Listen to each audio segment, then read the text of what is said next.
Programme का Moderna के साथ करार, 50 करोड़ कोरोना वैक्सीन की डोज से इन देशों को मिलेगा लाभ। यूएन समझौते के तहत इसके जरिए गरीब देशों को वैक्सीन का लाभ मिल सकेगा। संयुक्त राष्ट्र ने जरूरतमंद देशों तक वैक्सीन पहुंचाने के लिए मॉडर्ना एवं टीका प्रवर्तक गावी के साथ सौदे का ऐलान किया है। इसके तहत दवा कंपनी 2022 के आखिर तक मध्यम आय वाले देशों को 50 करोड़ कोरोना टीके की डोज को पहुंचाने की कोशिश करेगी। यूएन समझौते के तहत इसके जरिए गरीब देशों को वैक्सीन का लाभ मिल सकेगा। मॉडर्ना टीके को आपात मंजूरी। सोमवार को घोषित इस अग्रिम खरीद समझौते से महज कुछ दिन पहले विश्व स्वास्थ्य संगठन ने कुछ सप्ताह पहले मॉडर्ना टीके को आपात मंजूरी देने की घोषणा की थी। इससे संयुक्त राष्ट्र समर्थित कोवैक्स कार्यक्रम को प्रारंभ करने का रास्ता साफ हो गया। 46.6 करोड़ खुराक अगले साल तक होगी तैयार। गौरतलब है कि इस साल की आखिरी तिमाही से पहले टीकों की आपूर्ति शुरू नहीं हो पाएगी और सौदे के तहत खुराकों का बड़ा हिस्सा यानी 46.6 करोड़ खुराक के अगले साल तक तैयार होने की योजना है। वहीं बाकी 3.4 करोड़ खुराक इस वर्ष तक मिल जाएगी। सौदे की वित्तीय शर्तों का खुलासा नहीं हो पाया है। कई विशेषज्ञों के अनुसार कोरोना वायरस का संकट अब तेज होता है, खासकर भारत में मामले अप्रत्याशित रूप से बढ़ रहे हैं। मॉडर्ना टीका कोरोना वायरस की भारत में फैल रहे नए वेरिएंट से निपटने में अब तक सबसे प्रभावी साबित हुआ है। दिल्ली में रात का कर्फ्यू लगाने पर पूछा सवाल, हाई कोर्ट ने जरूरी कदम उठाने को कहा। स्टेटस रिपोर्ट में उचित जानकारी नहीं देने पर हाई कोर्ट ने तगड़ी फटकार लगाई थी। कोर्ट ने कहा कि कुछ हिस्सों या अन्य उपायों को अपनाने की आवश्यकता है। दिल्ली हाई कोर्ट ने लगातार बढ़ रहे कोरोना मामले को लेकर चिंता व्यक्त की है। उसका कहना है कि अब दिल्ली सरकार के लिए यह जरूरी हो गया है कि यहां पर रात का कर्फ्यू लगाया जाए। इसके कुछ हिस्सों या अन्य उपायों को अपनाने की आवश्यकता है।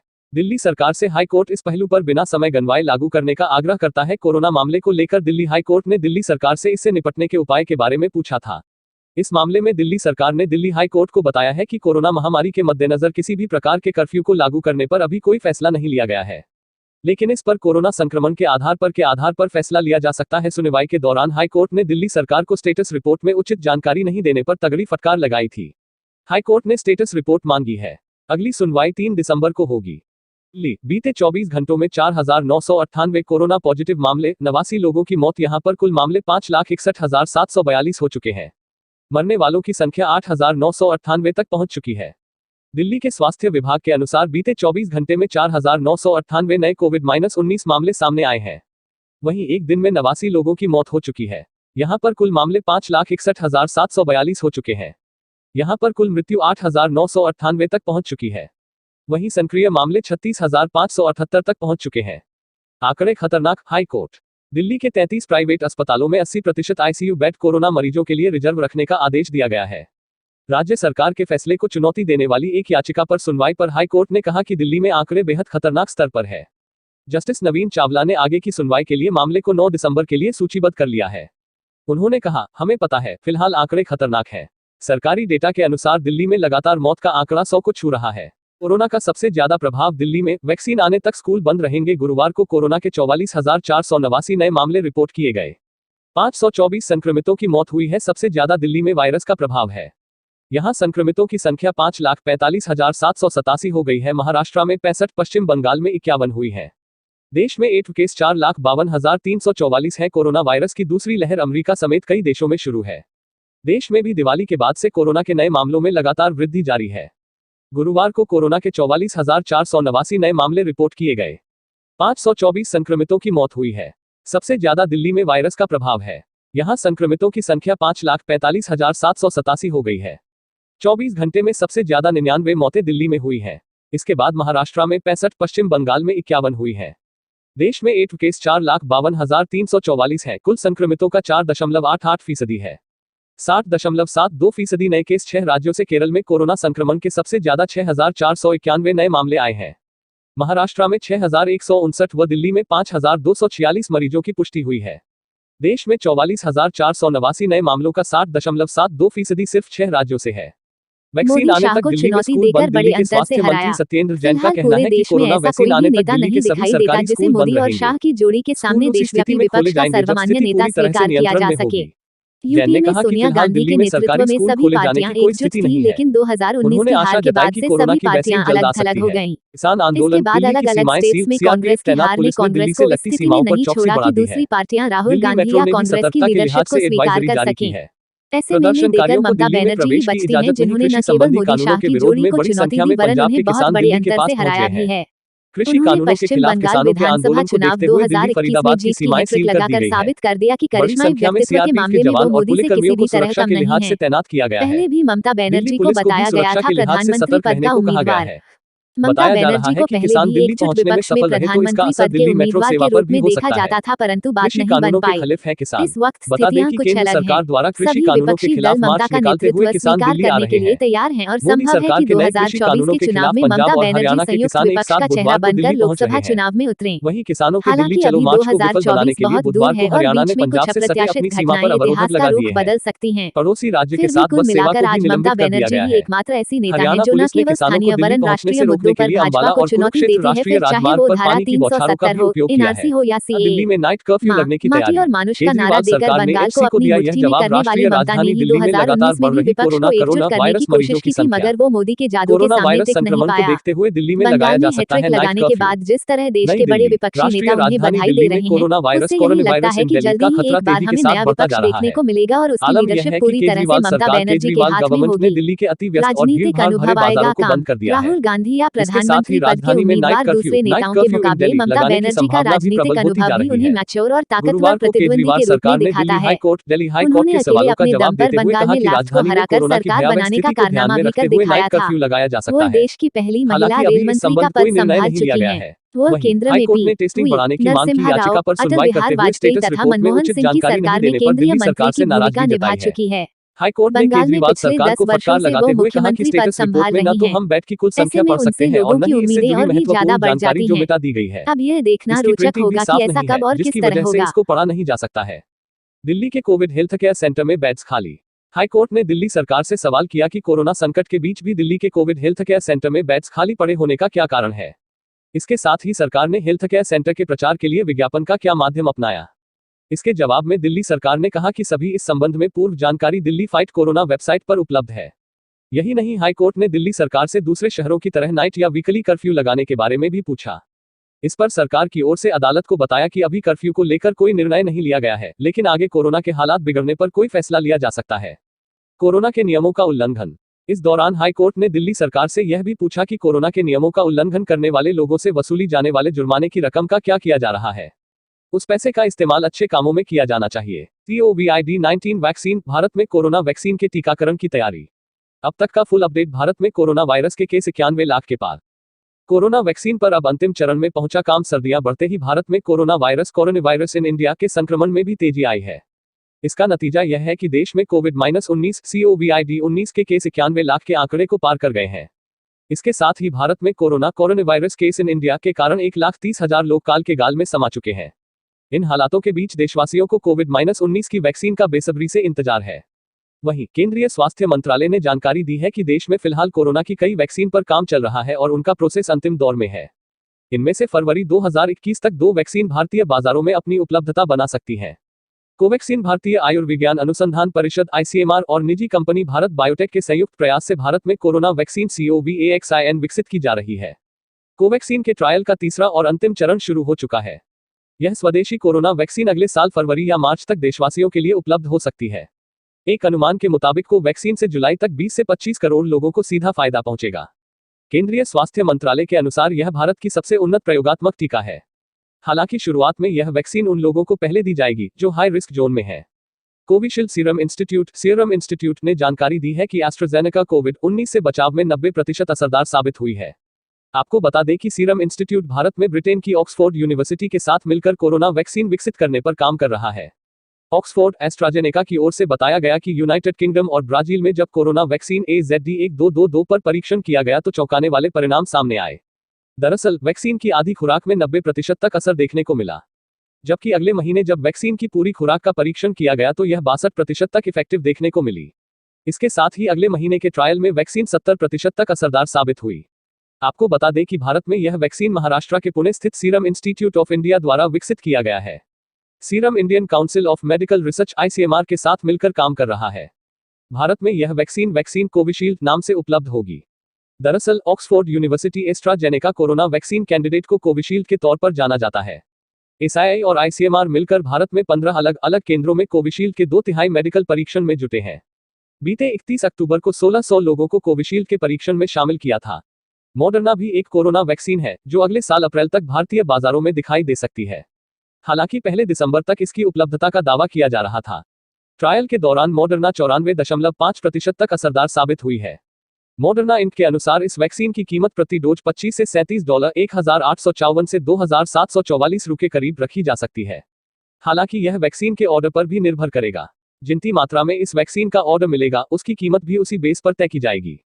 कंपनी का दावा है कि यह वैक्सीन कोरोना वायरस को रोकने में 94.5% तक असरदार साबित हुई है। फाइजर इंक की कोरोना वैक्सीन भी ट्रायल की फाइनल स्टेज में है। ट्रायल में सामने आया है कि फाइजर वैक्सीन कोरोना वायरस को रोकने में 95% तक कामयाब है। कंपनी ने दावा किया है कि फाइजर के पास 2 महीने का जरूरी सेफ्टी डाटा है। जानकारी के अनुसार फाइजर दिसंबर 2020 तक वैक्सीन मार्केट में उतार सकती है। भारत ने इस वैक्सीन के 150 करोड़ डोज एडवांस बुक की है। एक मीडिया रिपोर्ट के अनुसार कोरोना वैक्सीन डोज बुकिंग के मामले में भारत दुनिया में तीसरे नंबर पर है। यह रिपोर्ट ड्यूक यूनिवर्सिटी की एक रिसर्च पर आधारित है। रिपोर्ट के अनुसार वैक्सीन खरीद की इस डील में पहले नंबर पर अमेरिका, दूसरे पर ईयू और तीसरे पर भारत है। गौरतलब है कि कोरोना वायरस की रोकथाम के लिए पूरे विश्व में 150 से ज्यादा कंपनियां वैक्सीन करने में जुटी हैं। भारती सिंह के बाद उनके पति हर्ष लिम्बाचिया को एनसीबी ने किया गिरफ्तार। ड्रग्स लेने की बात कबूली। शनिवार को भारती सिंह के घर पर एनसीबी का छापा पड़ा। तलाशी के दौरान एनसीबी को गांजा बरामद हुआ। पूछताछ के बाद एनसीबी ने भारती सिंह को गिरफ्तार किया। टीवी की popular comedian Bharti Singh drugs मामले में शनिवार को गिरफ्तार हो चुकी हैं। वहीं लंबी पूछताछ के बाद उनके पति हर्ष लिम्बाचिया को भी नारकोटिक्स कंट्रोल ब्यूरो एनसीबी ने गिरफ्तार कर लिया है। दोनों ने पूछताछ में ड्रग्स लेने की बात कबूली है। भारती सिंह और हर्ष का नाम एक ड्रग पेडलर ने पूछताछ के दौरान लिया था, जिसके बाद एनसीबी के अधिकारियों ने शनिवार की सुबह 7 बजे भारती सिंह के लोखंडवाला कॉम्प्लेक्स स्थित घर एवं कार्यालय पर छापा मारा। पूछताछ के बाद भारती को किया था गिरफ्तार। भारती के घर पर 6.5 घंटे तक तलाशी चली, जिसमें एनसीबी को गांजा बरामद हुआ। एनसीबी ने घर पर तलाशी के दौरान भारती और हर्ष से सवाल किए, जिसमें वह सही से जवाब नहीं दे पाए, जिसके बाद एनसीबी ने दोनों को बेलाड एस्टेट स्थित कार्यालय में ले जाकर पूछताछ की। यहां भारती सिंह से करीब 4.5 घंटे तक पूछताछ चली और उसके बाद भारती को गिरफ्तार कर लिया गया। उसके बाद अब उनके पति हर्ष लिम्बाचिया को भी एनसीबी गिरफ्तार कर चुकी है। घर से गांजा हुआ बरामद। एनसीबी के अधिकारी ने बताया कि भारती के घर पर तलाशी मनोरंजन उद्योग में ड्रग्स का कथित सेवन की एनसीबी द्वारा चल रही जांच के तहत ली गई। एनसीबी के जोनल निदेशक समीर वानखेड़े के नेतृत्व में एक टीम ने विशेष जानकारी के आधार पर भारती सिंह के अंधेरी स्थित लोखंडवाला कॉम्प्लेक्स स्थित आवास की तलाशी ली। तलाशी में भारती के घर से 86.5 ग्राम गांजा बरामद किया गया। सोशल मीडिया पर हुआ बवाल। भारती सिंह और हर्ष का ड्रग्स केस में नाम सामने आने के बाद से सोशल मीडिया पर बवाल मचा हुआ है। उनके फैंस को इससे बड़ा झटका लगा है। भारती की लाखों करोड़ों में फैन फॉलोइंग है। ऐसे में कई लोग उनके सपोर्ट में बोल रहे हैं तो कई लोग उनके खिलाफ खड़े हो गए हैं। बता दें कि एनसीबी ड्रग्स मामले में अब तक फिल्म और टीवी इंडस्ट्री के कई सितारों को शिकंजे में ले चुकी है। भारती टीवी इंडस्ट्री का अब तक का सबसे बड़ा नाम है। ऐसे में ये कयास लगाए जा रहे हैं कि पूछताछ के दौरान भारती और भी कई नामों का खुलासा कर सकती हैं। अमीर बनने के लिए 14 आईफोन 12 लेकर फरार हुआ डिलीवरी बॉय। फिर किया कुछ ऐसा, जानकर होगा आश्चर्य। 14 आईफोन 12 प्रो मैक्स लेकर हुआ फरार। 2 आईफोन बेच किए अपने लग्जरी शौक पूरे। एप्पल स्टोर ने डिलीवरी बॉय को बैन कर थमाया ब्लैक नोटिस। एप्पल कंपनी के आईफोन यूजर्स के बीच काफी लोकप्रिय हैं। आईफोन की गिनती लग्जरी प्रोडक्ट में होती है और इसे स्टेटस सिंबल भी माना जाता है। कई बार इस तरह की खबरें सामने आई हैं कि लोग आईफोन खरीदने के लिए किसी भी हद को पार कर देते हैं। हाल ही खबर आई थी कि एक व्यक्ति ने आईफोन खरीदने के लिए अपनी किडनी बेच दी। अब एक डिलीवरी बॉय 18 लाख के आईफोन 12 लेकर फरार हो गया। हालांकि पुलिस ने उसे जल्द ही गिरफ्तार कर लिया। डिलीवरी बॉय का डोला ईमान। मामला चीन का है। यहाँ एक डिलीवरी बॉय का आईफोन को लेकर ईमान डोल गया। उसे कुछ आईफोन 12 प्रो मैक्स डिलीवर करने थे, लेकिन वह उन आईफोन्स को लेकर फरार हो गया। बताया जा रहा है कि उन आईफोन्स की कीमत करीब 18 लाख के रुपए है। हालांकि फरार होने के थोड़ी देर बाद ही उसे पुलिस ने गिरफ्तार कर लिया है।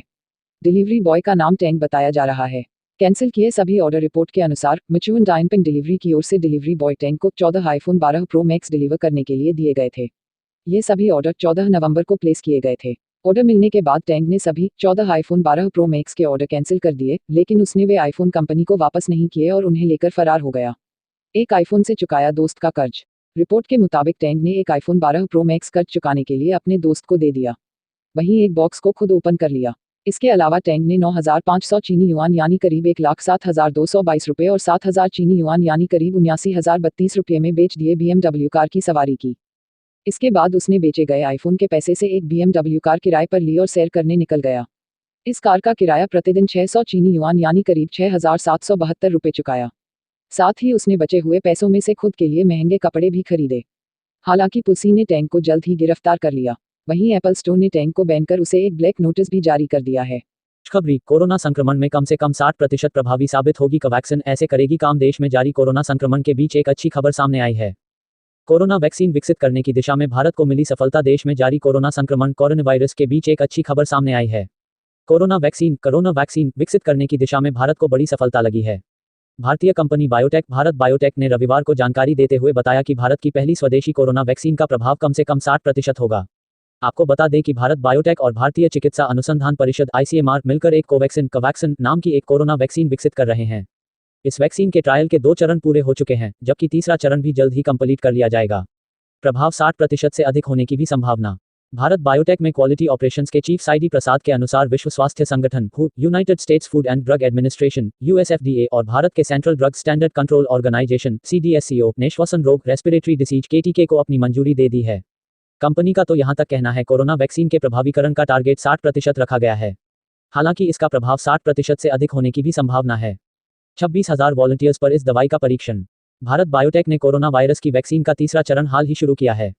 तीसरे चरण के अंतर्गत देश भर में 25 सेंटर पर 26,000 वॉलंटियर्स पर इस दवाई का परीक्षण किया जाएगा, जिसके बाद 1 साल तक इन वॉलंटियर्स की निगरानी की जाएगी। आपको बता दें कि भारत में कोरोना वायरस का संक्रमण तेजी के साथ बढ़ता जा रहा है। यही वजह है कि देश में कोरोना वायरस के लगभग 91 लाख मामले सामने आ चुके हैं।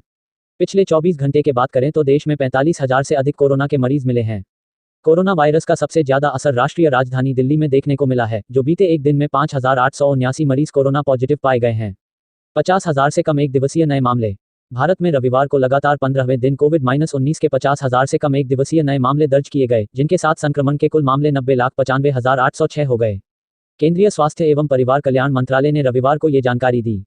स्वास्थ्य और परिवार कल्याण मंत्रालय के द्वारा जारी आंकड़ों के अनुसार देश में पिछले 24 घंटों में 45,209 नए मामले दर्ज किए गए। इसके साथ ही 43,493 से अधिक रोगियों को रिकवरी के बाद छुट्टी दे दी गई।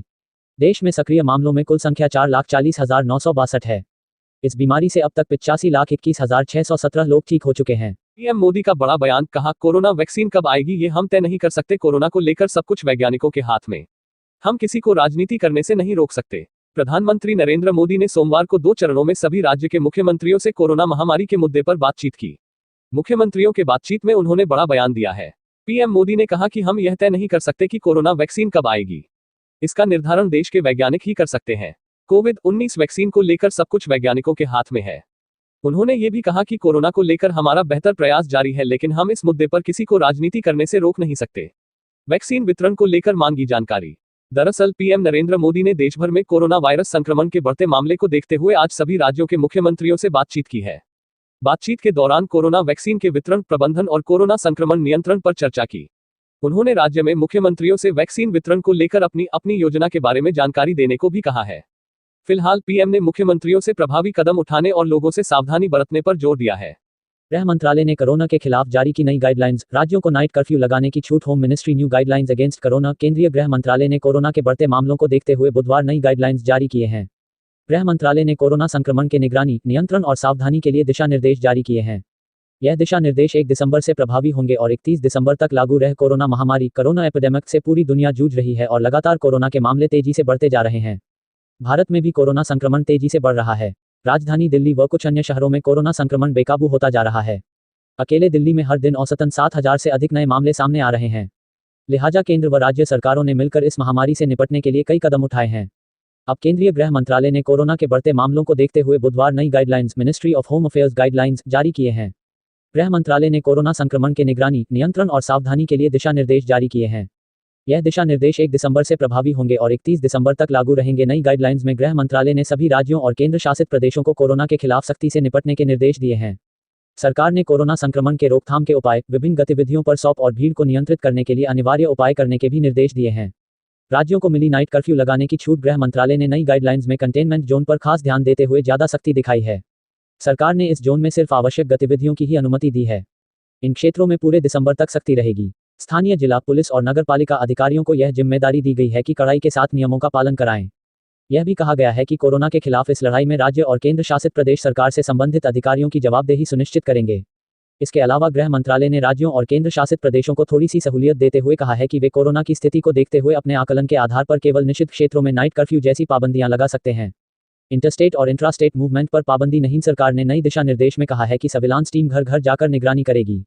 मंत्रालय ने 65 वर्ष से अधिक आयु के व्यक्तियों, गर्भवती महिलाओं और 10 वर्ष से कम उम्र के बच्चों को घर में ही रहने की सलाह दी है। इसके अलावा नई गाइडलाइंस में इंटरस्टेट और इंट्रास्टेट मूवमेंट पर कोई पाबंदी नहीं लगाई गई है। गाइडलाइंस के तहत किसी भी तरह के कार्यक्रम, चाहे वे धार्मिक हों, सामाजिक हों, खेल से हों आदि सभी तरह के कार्यक्रमों में 200 से ज़्यादा लोग शामिल नहीं हो सकते हैं। हालांकि राज्य सरकार अपने आकलन के आधार पर इस संख्या को 100 या उससे कम भी कर सकते हैं। स्विमिंग पूल्स, सिनेमा हॉल पर पाबंदियां जारी। नई गाइडलाइंस के तहत कई चीज़ों पर पाबंदियां जारी रहेगी, जिसमें सिनेमा हॉल, स्विमिंग पूल्स आदि शामिल है। हालांकि सिनेमा हॉल 50% दर्शक क्षमता के साथ चलेंगे और सिर्फ ट्रेनिंग के लिए स्विमिंग पूल्स का इस्तेमाल किया जा सकेगा। इसके अलावा स्वास्थ्य और परिवार कल्याण मंत्रालय भीड़ भाड़ वाली जगह, बाजार, साप्ताहिक बाजार और सार्वजनिक परिवहन में सोशल डिस्टेंसिंग के लिए एक सॉप जारी करेगा, जिसे राज्यों और केंद्र शासित प्रदेशों द्वारा सख्ती से लागू किया जाएगा।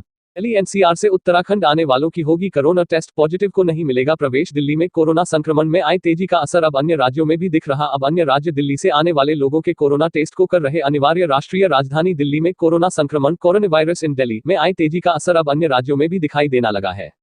यही वजह है कि अब अन्य राज्य दिल्ली से आने वाले लोगों के corona test, coronavirus test को अनिवार्य कर रहे हैं। इस क्रम में उत्तराखंड सरकार, गवर्नमेंट ऑफ उत्तराखंड ने दिल्ली या राष्ट्रीय राजधानी क्षेत्र से आने वाले लोगों का कोरोना टेस्ट कराने का फैसला किया है। इस दौरान अगर कोई कोरोना पॉजिटिव पाया जाता है तो उसको राज्य में प्रवेश नहीं करने दिया जाएगा। उत्तराखंड में लॉकडाउन लगाने से इनकार। उत्तराखंड सरकार के अनुसार दिल्ली एनसीआर से आने वाले लोगों के लिए देहरादून एयरपोर्ट, आईएसबीटी और रेलवे स्टेशन पर कोरोना टेस्ट कराने की।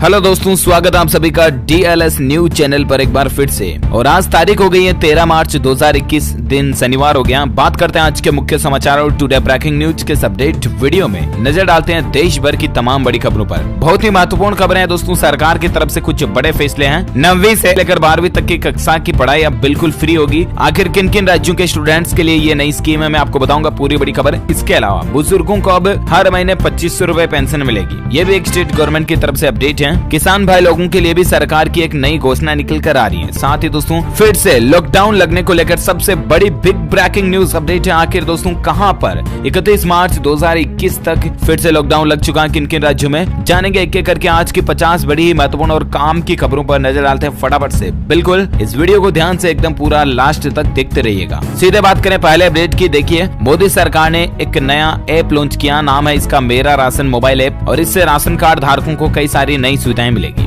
दरअसल दोस्तों अब राशन पाना और भी आसान होगा, क्योंकि सरकार ने मेरा राशन ऐप करके एक नया एप्लीकेशन लॉन्च किया। खाद्य और सार्वजनिक वितरण मंत्रालय ने one nation one ration card के तहत ही आज मेरा राशन करके एक नया ऐप लॉन्च किया। और इसके तहत one nation one ration card के जितने भी लाभार्थी है ना, उनको इस ऐप का फायदा मिलेगा डायरेक्टली। देश के 36 राज्यों और केंद्र शासित प्रदेशों में से 32 राज्यों में वन नेशन वन लागू होने को है। और इस स्कीम के तहत देश भर की 86% आबादी को इस स्कीम के दायरे में जोड़ा जाएगा। अब इस ऐप में आपको क्या क्या फैसिलिटीज मिलेगी देख सकते हैं आप। अपने आसपास सही कीमतों वाली दुकान जान पाएंगे आप, मतलब कि सहकारी दुकान पर किस पर गेहूं, चावल वगैरह, शक्कर, जो भी राशन है वो सबसे सस्ता किस पर मिल रहा है ये देख पाओगे। इसके अलावा खाद्यान्न पात्रता की जांच कर पाओगे, हाल ही में किए गए ट्रांजैक्शन को देख पाओगे, आधार कार्ड से सीडिंग स्टेटस को भी देख पाओगे। प्रवासी मजदूर अपना माइग्रेशन डिटेल्स ऐप के जरिए भी रजिस्टर कर पाएंगे। मेरा राशन ऐप फिलहाल अंग्रेजी और हिंदी में अवेलेबल है। बहुत जल्दी 14 भाषाओं में उपलब्ध होगा, तो ये गवर्नमेंट की अच्छी पहल है। अच्छा, ऐप की जब बात हो रही है तो और एक खबर देखिए, टेक्नोलॉजी को लेकर अच्छा अपडेट है कि निवेशकों को मिलेगी सहूलियत। केंद्र सरकार लॉन्च करने जा रही है आत्मनिर्भर निवेशक मित्र पोर्टल करके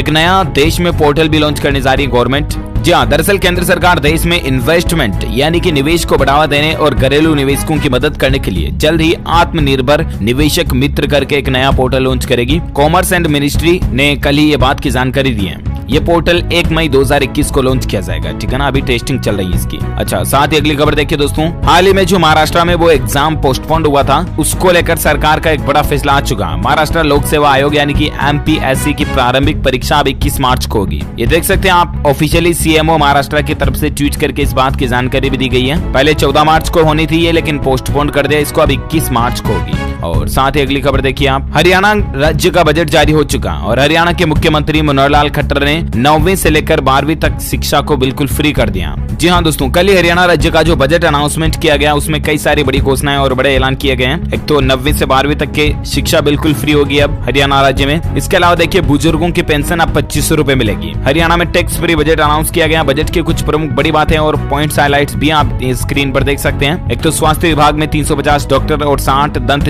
चिकित्सक के नए पद आएंगे, जिला अस्पतालों में कम से कम 200 बेड की सुविधा मिलेगी वगैरह वगैरह। और भी कुछ हाईलाइट्स आप देख सकते हैं। सरकार इसके अलावा किसान भाई लोगों के लिए हर खेत स्वस्थ खेत करके एक नया अभियान भी चलाएगी। इसका मकसद ये होगा कि खेती की मिट्टी की उपजाऊ क्षमता को कैसे बढ़ाया जाए, सरकार इस पर काम करेगी। अब इसके अलावा हरियाणा में 50,000 युवाओं को प्राइवेट क्षेत्र में भी नौकरी मिलेगी। पुलिस बल में महिलाओं की संख्या बढ़ाई जाएगी। अच्छा, इसके अलावा ग्रामीण क्षेत्रों में भी स्ट्रीट लाइट की सुविधा दी जाएगी, यानी कि गाँव के गलियों वगैरह में भी 6000 सोलर LED लाइट लगाई जाएंगी और 12 वाट की 5000 LED सोलर स्ट्रीट लाइट लगाई जाएंगी। CCTV कैमरा वाली 1000 high mast LED solar light भी लगाई जाएंगी। वहीं 7 जिलों में बनेंगे समेकित सैनिक सदन वगैरह भी बनाए जाएंगे। और इतना ही नहीं, हरियाणा सरकार की तरफ से यह भी ऐलान किया गया दोस्तों की जिन लोगों की वार्षिक आय 1,80,000 रुपए है और अगर उनके घर में 5 एकड़ प्रति परिवार तक की कुल जमीन वगैरह है तो उन परिवारों को सालाना 6,000 रुपए की वित्तीय मदद यानी कि आर्थिक मदद भी सरकार देगी। तो ये कुछ प्रमुख बड़ी घोषणाएं रही है हरियाणा बजट को लेकर। और भी मैं आपको एक सेपरेट वीडियो हरियाणा बजट के ऊपर अलग से डाल दूंगा 2-3 मिनट का, तो उसको चेक कर लीजिएगा। ओके,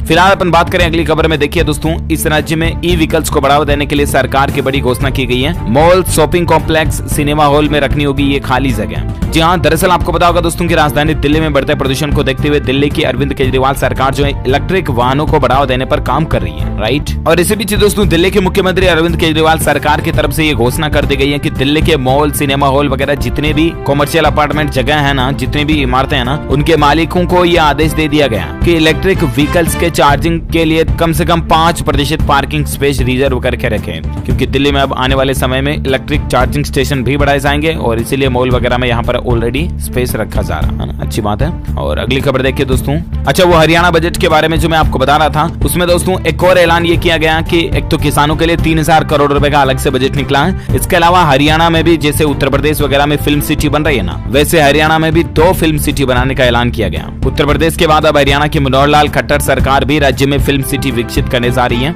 इसके तहत पिंजौर और गुरुग्राम हरियाणा में इन 2 जगहों पर फिल्म सिटी बनाने की सरकार की योजना है। अच्छी बात है, इससे फिल्म इंडस्ट्री को बढ़ावा मिलेगा। और अब अपन बात करते हैं देश से जुड़ी कुछ और बड़ी खबरों में, जहां अपडेट देखिए दोस्तों। महंगे घर, जमीन और ऑफिस को सस्ते में खरीदने का मौका आपके पास ये सरकारी बैंक मौका दे रहा। दरअसल केनरा बैंक जो है ना हमारे देश का, वो पूरे भारत में 2000 से भी ज्यादा संपत्तियों की ई नीलामी करने जा रहा। ये केनरा बैंक का ई नीलामी का ई ऑक्शन जो है वो 16 मार्च और 26 मार्च को होगा, ठीक है ना। अगर आप भी देश में अलग अलग जगहों पर संपत्ति, प्लॉट, मकान, दुकान, बिल्डिंग्स, मॉल वगैरह कुछ भी खरीदने की प्लानिंग कर रहे हैं ना, तो आप आसानी से इन 2 तारीख को ई नीलामी लगा सकते हैं, 16 मार्च और 26 मार्च को, ठीक है ना। पूरे देश में भारत में तकरीबन 2000 से भी ज्यादा संपत्तियां नीलाम हो रही हैं। ये कौन सी संपत्तियां होती हैं आपको पता चल गया होगा, नहीं तो मैं आपको बता दूं कि जो लोग लोन लेते हैं अपनी संपत्ति के एवज में बैंकों से कागज वगैरह रख करके, और अगर वो लोन पे करने में काबिल नहीं होते हैं ना, तो फिर बैंक उनकी प्रॉपर्टीज को नीलाम करता है, राइट। तो ये ज्यादातर प्रॉपर्टीज जो है वो उसी कंडीशन वाली है जिन्हें आप आसानी से थोड़ा सस्ते में ले सकते हैं। अच्छा, अगली खबर देखिए। होली पर अगर आपने गांव वगैरह जाने की प्लानिंग कर रहे हैं और वो ज्यादा दूरी से हैं, तो आप मात्र 999 रुपए में हवाई सफर भी कर सकते हैं। इसकी बुकिंग आज से ही शुरू हो चुकी है। एयर इंडिया कंपनी जो है ये आपके लिए ऑफर लेकर आई है। 999 रुपए में, केवल 999 रुपए में आप अपना एयर टिकट बुक कर सकते हैं और हवाई यात्रा कर सकते हैं, ठीक है ना।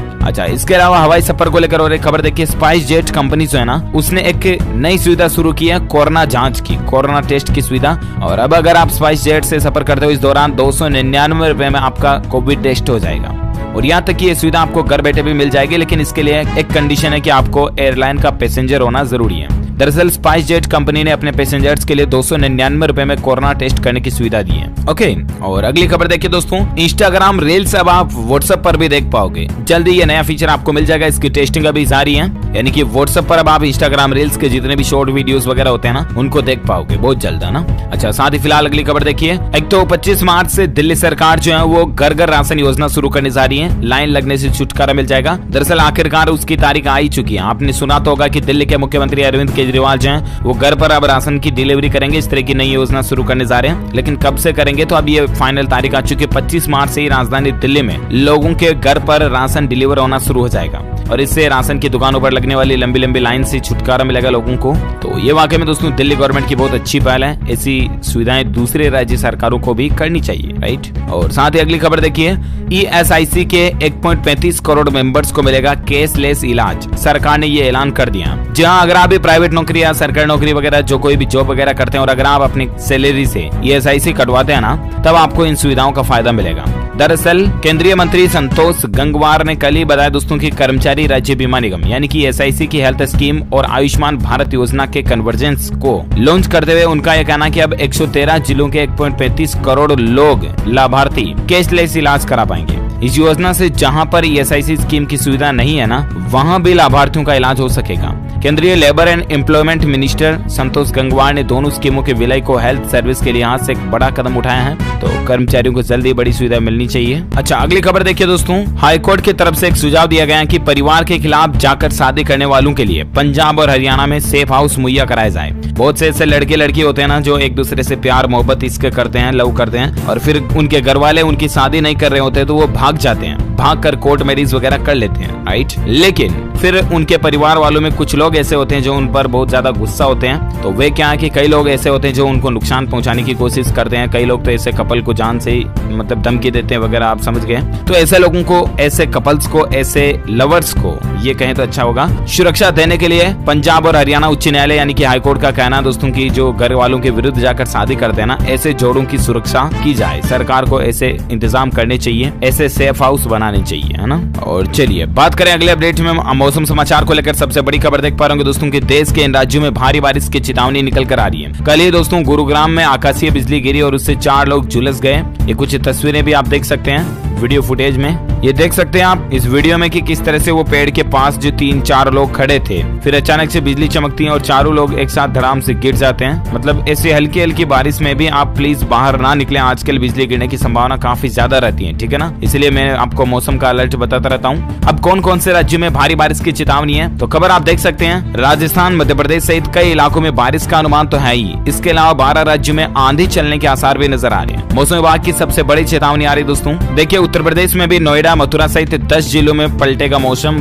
आंधी और बारिश का अलर्ट चाहिए। और हाँ दोस्तों, केवल उत्तर प्रदेश यानी यूपी में ही नहीं बल्कि दिल्ली, NCR सहित देश के कई राज्यों में बारिश की चेतावनी है। ये आप देख सकते हैं 13 मार्च 2021 का आज संपूर्ण भारत का मौसम पूर्वानुमान आखिर क्या कहता है। तो अगले 24 घंटों के दौरान पश्चिमी हिमालय राज्यों पर हल्की से मध्यम बारिश हो सकती है। इसके अलावा उत्तरी पूर्वी राजस्थान, पंजाब, हरियाणा, दिल्ली, पश्चिम और मध्य प्रदेश, मध्य उत्तर प्रदेश मतलब, इसके अलावा मध्य प्रदेश हो गया, छत्तीसगढ़, इनके कुछ भागों में हल्की से मध्यम बारिश होने की संभावना है। बाकी 13 मार्च को पूर्वी उत्तर प्रदेश, बिहार, झारखंड, पश्चिम बंगाल और पूर्वोत्तर में भी भारत में हल्की फुल्की मध्यम बारिश हो सकती है। अगले 24 घंटों के दौरान कर्नाटक, केरल, आंतरिक तमिलनाडु में भी हल्की बारिश की संभावना है। 1-2 स्थानों पर मध्यम बारिश का भी अनुमान है। सो प्लीज बी केयरफुल, सावधान रहें आप। और ऐसे बारिश हल्के फुल्के के सीजन में भी आप बाहर ना निकले, प्लीज घर पर ही रहें तो ज्यादा बेहतर होगा, क्योंकि बिजली वगैरह गिरने की संभावना बहुत ज्यादा रहती है, ठीक है ना। चलिए साथ ही फिलहाल बात करें अपन अगली खबर में। देखिए सराफा बाजार में सोने चांदी के रेट को लेकर अपडेट है। आज फिर सस्ता हुआ सोना चांदी, लेटेस्ट रेट क्या चल रहे हैं। जी हाँ, तो सराफा बाजार में सोने के रेट की बात करें तो देखिए आप, सोना जो है वो 79 रुपए सस्ता होकर 44,601 रुपए प्रति 10 ग्राम तक पहुंच गया। और वहीं चांदी की बात करें तो चांदी 110 रुपए प्रति किलो की मजबूती के साथ 66,480 रुपए प्रति किलो तक पहुंच चुकी है। ओके, और आइए अब नजर डालते दोस्तों देश में कोरोना वायरस और लॉकडाउन वगैरह को लेकर क्या कुछ स्टेटस और अपडेट चल रहा है। बड़ी खबर आप देख सकते हैं, लॉकडाउन पार्ट 2 को लेकर अपडेट है। महाराष्ट्र में बड़ा कोरोना का संकट और अकोला में पूर्ण रूप से लॉकडाउन लागू कर दिया गया। तो वहीं पुणे में फिर से नाइट कर्फ्यू लागू हो चुका है। जहां बड़ी खबर देखिए, फिर डराने लगा कोरोना, कहीं लॉकडाउन तो कहीं पूरा का पूरा इलाका ही सील कर दिया गया। इन राज्यों में बढ़ते कोरोना के मामलों ने फिर से टेंशन पैदा कर दी है। दरअसल दोस्तों महाराष्ट्र समेत देश के कई राज्य ऐसे जहां पर कोरोना के बढ़ते मामलों ने फिर से एक बार पाबंदियों की शुरुआत कर दी है। जी हाँ, और बढ़ते कोरोना संकट के मामलों को देखते हुए देखिए, एक तो महाराष्ट्र के अकोला जिले में 15 मार्च तक फुल लॉकडाउन लागू कर दिया गया। इसके अलावा महाराष्ट्र पुणे में जिला प्रशासन ने नई गाइडलाइन जारी करते हुए 31 मार्च तक स्कूल कॉलेजों को बंद रखने का निर्देश भी दिया। और इतना ही नहीं, पंजाब के भी कुछ इलाकों में नाइट कर्फ्यू लगाने की घोषणा कर दी गई है। हालात देखिए, मतलब दोस्तों कई सारे राज्य हैं जहां पर हालात बिगड़े हुए हैं। किन किन राज्यों में फिर से कोरोना संक्रमण का मामला तेजी से बढ़ रहा है तो आप देख सकते हैं, महाराष्ट्र, केरल, पंजाब, कर्नाटक, गुजरात और तमिलनाडु। ये 6-7 ऐसे राज्य हैं जहां पर कोरोना संक्रमण के मामलों में फिर से तेजी से बढ़ोतरी देखने को मिल रही है। और इसके अलावा देखिए खबर दोस्तों, महाराष्ट्र में नागपुर के बाद अकोला में लॉकडाउन तो लग ही चुका है और पुणे में नाइट कर्फ्यू हो ही चुका है। लेकिन इस दौरान क्या खुला रहेगा और क्या बंद रहेगा, तो इसको लेकर अपडेट आ रहा है। एक तो पुणे में 31 मार्च तक रात 11 बजे से लेकर सुबह 6 बजे तक नाइट कर्फ्यू लागू रहेगा और इस दरमियान सब कुछ दुकानें वगैरह सब कुछ बंद रहेंगे, है ना। इसके साथ ही होटल, रेस्टोरेंट वगैरह को भी 50% क्षमता के साथ ही चलाने का निर्देश दिया गया है। अच्छा, इसके अलावा और एक खबर देख सकते हैं दोस्तों, महाराष्ट्र में कोरोना का कहर इतना चल रहा है कि एक दिन में 14,000 से ज्यादा केस देखे गए और अभी महाराष्ट्र के पूरे राज्य में लॉकडाउन लगाने को लेकर भी तैयारियां चल रही हो सकती है, ऐसा अपडेट आ रहा है। वहीं कोरोना पर और एक खबर देखिए, कर्मचारियों और उनके परिवार वालों के लिए कोरोना टीकाकरण का खर्च उड़ाएगा अब एचडीएफसी बैंक। 1 लाख से ज्यादा इसके जो कर्मचारी एचडीएफसी बैंक के उनके परिवार वालों को भी फायदा मिलेगा, उनको खुद को भी फायदा मिलेगा। फ्री में कोरोना वैक्सीन लगाई जाएगी, है ना। और अगली खबर देखिए, और एक अपडेट है कि आईटी कंपनी कॉग्निजेंट ने भी अपने 2 लाख कर्मचारियों का कोविड टीकाकरण फ्री में करने का फैसला किया है। इसके अलावा भी कई सारी कंपनीज ने ये सुविधा दी है। मैंने आपको कल ही अपडेट बताए थे कुछ नाम वगैरह। अच्छा, वहीं देखिए मध्य प्रदेश में भोपाल और इंदौर में रविवार अथवा सोमवार से रात का कर्फ्यू लगाने की तैयारी हो रही है, यानी कि नाइट कर्फ्यू लागू करने की प्लानिंग मध्य प्रदेश भोपाल इंदौर में भी बन रही है। हालांकि देखते हैं अब 1-2 दिन में ऑफिशियल अपडेट क्या था, मैं आपको बता दूंगा। फिलहाल अपन नजर डालें दोस्तों भारत में कोरोना के कुल आंकड़ों पर ना, तो देखिए पिछले 24 घंटों के दौरान 24,000 के लगभग नए मामले देखे गए और उसके बाद भारत में कुल संक्रमितों की संख्या 1,13,33,000 से भी ज्यादा हो चुकी है, जिसमें से 1,99,000 एक्टिव केस चल रहे हैं, यानी कि सक्रिय हैं, जिनका अभी इलाज चल रहा है। जबकि कुल भारत में मरने वालों की संख्या का आंकड़ा 1,58,000 से भी ज्यादा पहुंच चुका है। तो ये रहा भारत में आज का ताजा कोविड डेटा। ओके, अब नजर डालते हैं देश से जुड़ी कुछ और बड़ी खबरों में। फटाफट से अपडेट आप देखिए। एक तो दोस्तों फेसबुक यूजर्स के लिए बड़ी खबर है, आप 1 मिनट का वीडियो बना करके भी फेसबुक से कमाई कर सकेंगे। जी हाँ, इतने दिन फेसबुक पर वीडियो से अगर आप रेवेन्यू कमाना चाहते हैं, मोनेटाइजेशन वगैरह, तो इसके लिए वीडियो लंबा डालना पड़ता था, राइट। लेकिन अब फेसबुक पर सिर्फ 1 मिनट का शॉर्ट वीडियो बना करके भी आप उससे रेवेन्यू कमा पाओगे। ये फेसबुक ने ऑफिशियली अनाउंसमेंट कर दिया है। और साथ ही अगली खबर देखिए, इंजीनियर बनने के लिए जरूरी नहीं है मैथमेटिक्स, फिजिक्स, केमिस्ट्री वगैरह। AICTE की तरफ से बड़ा फैसला निकल कर आ रहा। दरअसल इंजीनियरिंग करने वाले स्टूडेंट्स के लिए सबसे बड़ी खबर है। दरअसल दोस्तों all India council for technical education यानी कि AICTE ने कोर्स को लेकर एक बड़ा ऐलान कर दिया। नए फैसले के मुताबिक अब 12वीं क्लास में मैथ्स या फिजिक्स की पढ़ाई बिना किए वाले छात्र भी बीटेक में एडमिशन ले सकते हैं। इतने दिन मतलब कि 12th मैथमेटिक्स या फिजिक्स कंपलसरी था, राइट। लेकिन अब नए एकेडमिक ईयर 2021-22 से ये नई व्यवस्था शुरू हो जाएगी और इसमें मतलब कि अगर आपके आर्ट्स वगैरह भी है ना, तो भी आप आगे जाकर के बीटेक कर पाओगे। नए नियम जो है ये 21-22 से यानी कि इसी साल से लागू माने जाएंगे। तो ये वाकई में AICTE की तरफ से बहुत ही अच्छा फैसला लिया गया है। इससे स्टूडेंट्स को नई बड़ी अपॉर्चुनिटी मिलेगी। अच्छा, अगली खबर देखिए दोस्तों, मध्य प्रदेश के मुख्यमंत्री शिवराज सिंह की तरफ से बड़ा ऐलान किया गया। MP में 30,000 से ज्यादा शहीदों के लिए युद्ध स्मारक स्थापित किए जाएंगे। मतलब उनकी याद में अभी हमारे देश में जो आजादी के 75 साल पूरे होने का जो कार्यक्रम और जश्न मनाया जा रहा, इसी मौके पर मध्य प्रदेश में भी मुख्यमंत्री शिवराज सिंह चौहान की तरफ से घोषणा की गई है कि मतलब जो 30,000 से ज्यादा शहीद है ना, उनके लिए युद्ध स्मारक बनाए जाए। अच्छी बात है। और अगली खबर देखिए, पुडुचेरी में पहली से लेकर 9वीं तक के विद्यार्थियों को उत्तीर्ण किया जाएगा और 10वीं 11वीं के छात्रों को भी राहत दी गई है। दरअसल पुडुचेरी के उपराज्यपाल तमिलिसाई सुंदरराजन ने केंद्र शासित प्रदेश में पहली से 9वीं कक्षा तक के छात्रों को एकेडमिक वर्ष में उत्तीर्ण घोषित करने के प्रस्ताव को मंजूरी आखिर दे ही दी है, क्योंकि कोरोना की वजह से जो एग्जाम वगैरह नहीं हो पाया ना, तो अब इस साल पहली से लेकर 9वीं तक के स्टूडेंट्स को प्रमोट कर दिया जाएगा, ठीक है ना। अच्छा, अगली खबर देखिए, स्पॉटिफाई जो म्यूजिक ऐप है ना, उसका नया अपडेट वर्जन आ चुका, कंपनी ने जारी कर दिया और अब आपको 12 भारतीय भाषाओं में इसका सपोर्ट मिलेगा। ओके, साथ ही अगला खबर देखिए, JEE मेन एग्जाम को लेकर अपडेट है दोस्तों। मार्च सेशन परीक्षा के लिए नई गाइडलाइंस जारी हो चुकी है और कई सारी चीजों पर इसमें रोक भी लग चुकी है, जैसे कि JEE मेन परीक्षा के लिए जारी ड्रेस कोड के मुताबिक एक तो उम्मीदवारों को बड़े और मोटे सोल वाले जूते पहनने की मना है। इसके अलावा जो उम्मीदवार धार्मिक कारणों से कोई विशिष्ट ड्रेस या फिर कड़ा कृपाण पहनते हैं तो उन्हें समय से पहले परीक्षा केंद्र पर रिपोर्ट करना होगा और अधिकारियों को इस बारे में सूचित करना होगा। इसके अलावा गहने वगैरह या कोई इलेक्ट्रॉनिक गैजेट्स, हैंडबैग, वॉच वगैरह ये ले जाने पर रोक रहेगी। और भी ऑफिशियल गाइडलाइंस जो आप JEE मेन के ऑफिशियल पोर्टल पर चेक कर लीजिएगा, क्योंकि जारी हो चुकी है। ओके, अगली खबर देखिए दोस्तों, भारतीय अंतरिक्ष एजेंसी इसरो की तरफ से अच्छा अपडेट है। इसरो ने साउंडिंग रॉकेट RH-560 को लॉन्च कर दिया, जो कि हवाओं के बदलाव से जुड़े अध्ययन की जानकारी हमारे भारत तक पहुंचाएगा। अच्छी बात है। और अगली खबर देखिए, सुप्रीम कोर्ट का एक अहम फैसला है, राज्य सरकार में कार्यरत शख्स नहीं बन सकता है चुनाव आयुक्त। जी हाँ, विधानसभा चुनाव का सीजन चल रहा है और इसी के मद्देनजर सुप्रीम कोर्ट ने शुक्रवार को एक अहम फैसला सुनाया। सुप्रीम कोर्ट का यह कहना है कि केंद्रीय या राज्य सरकार की नौकरी करने वाला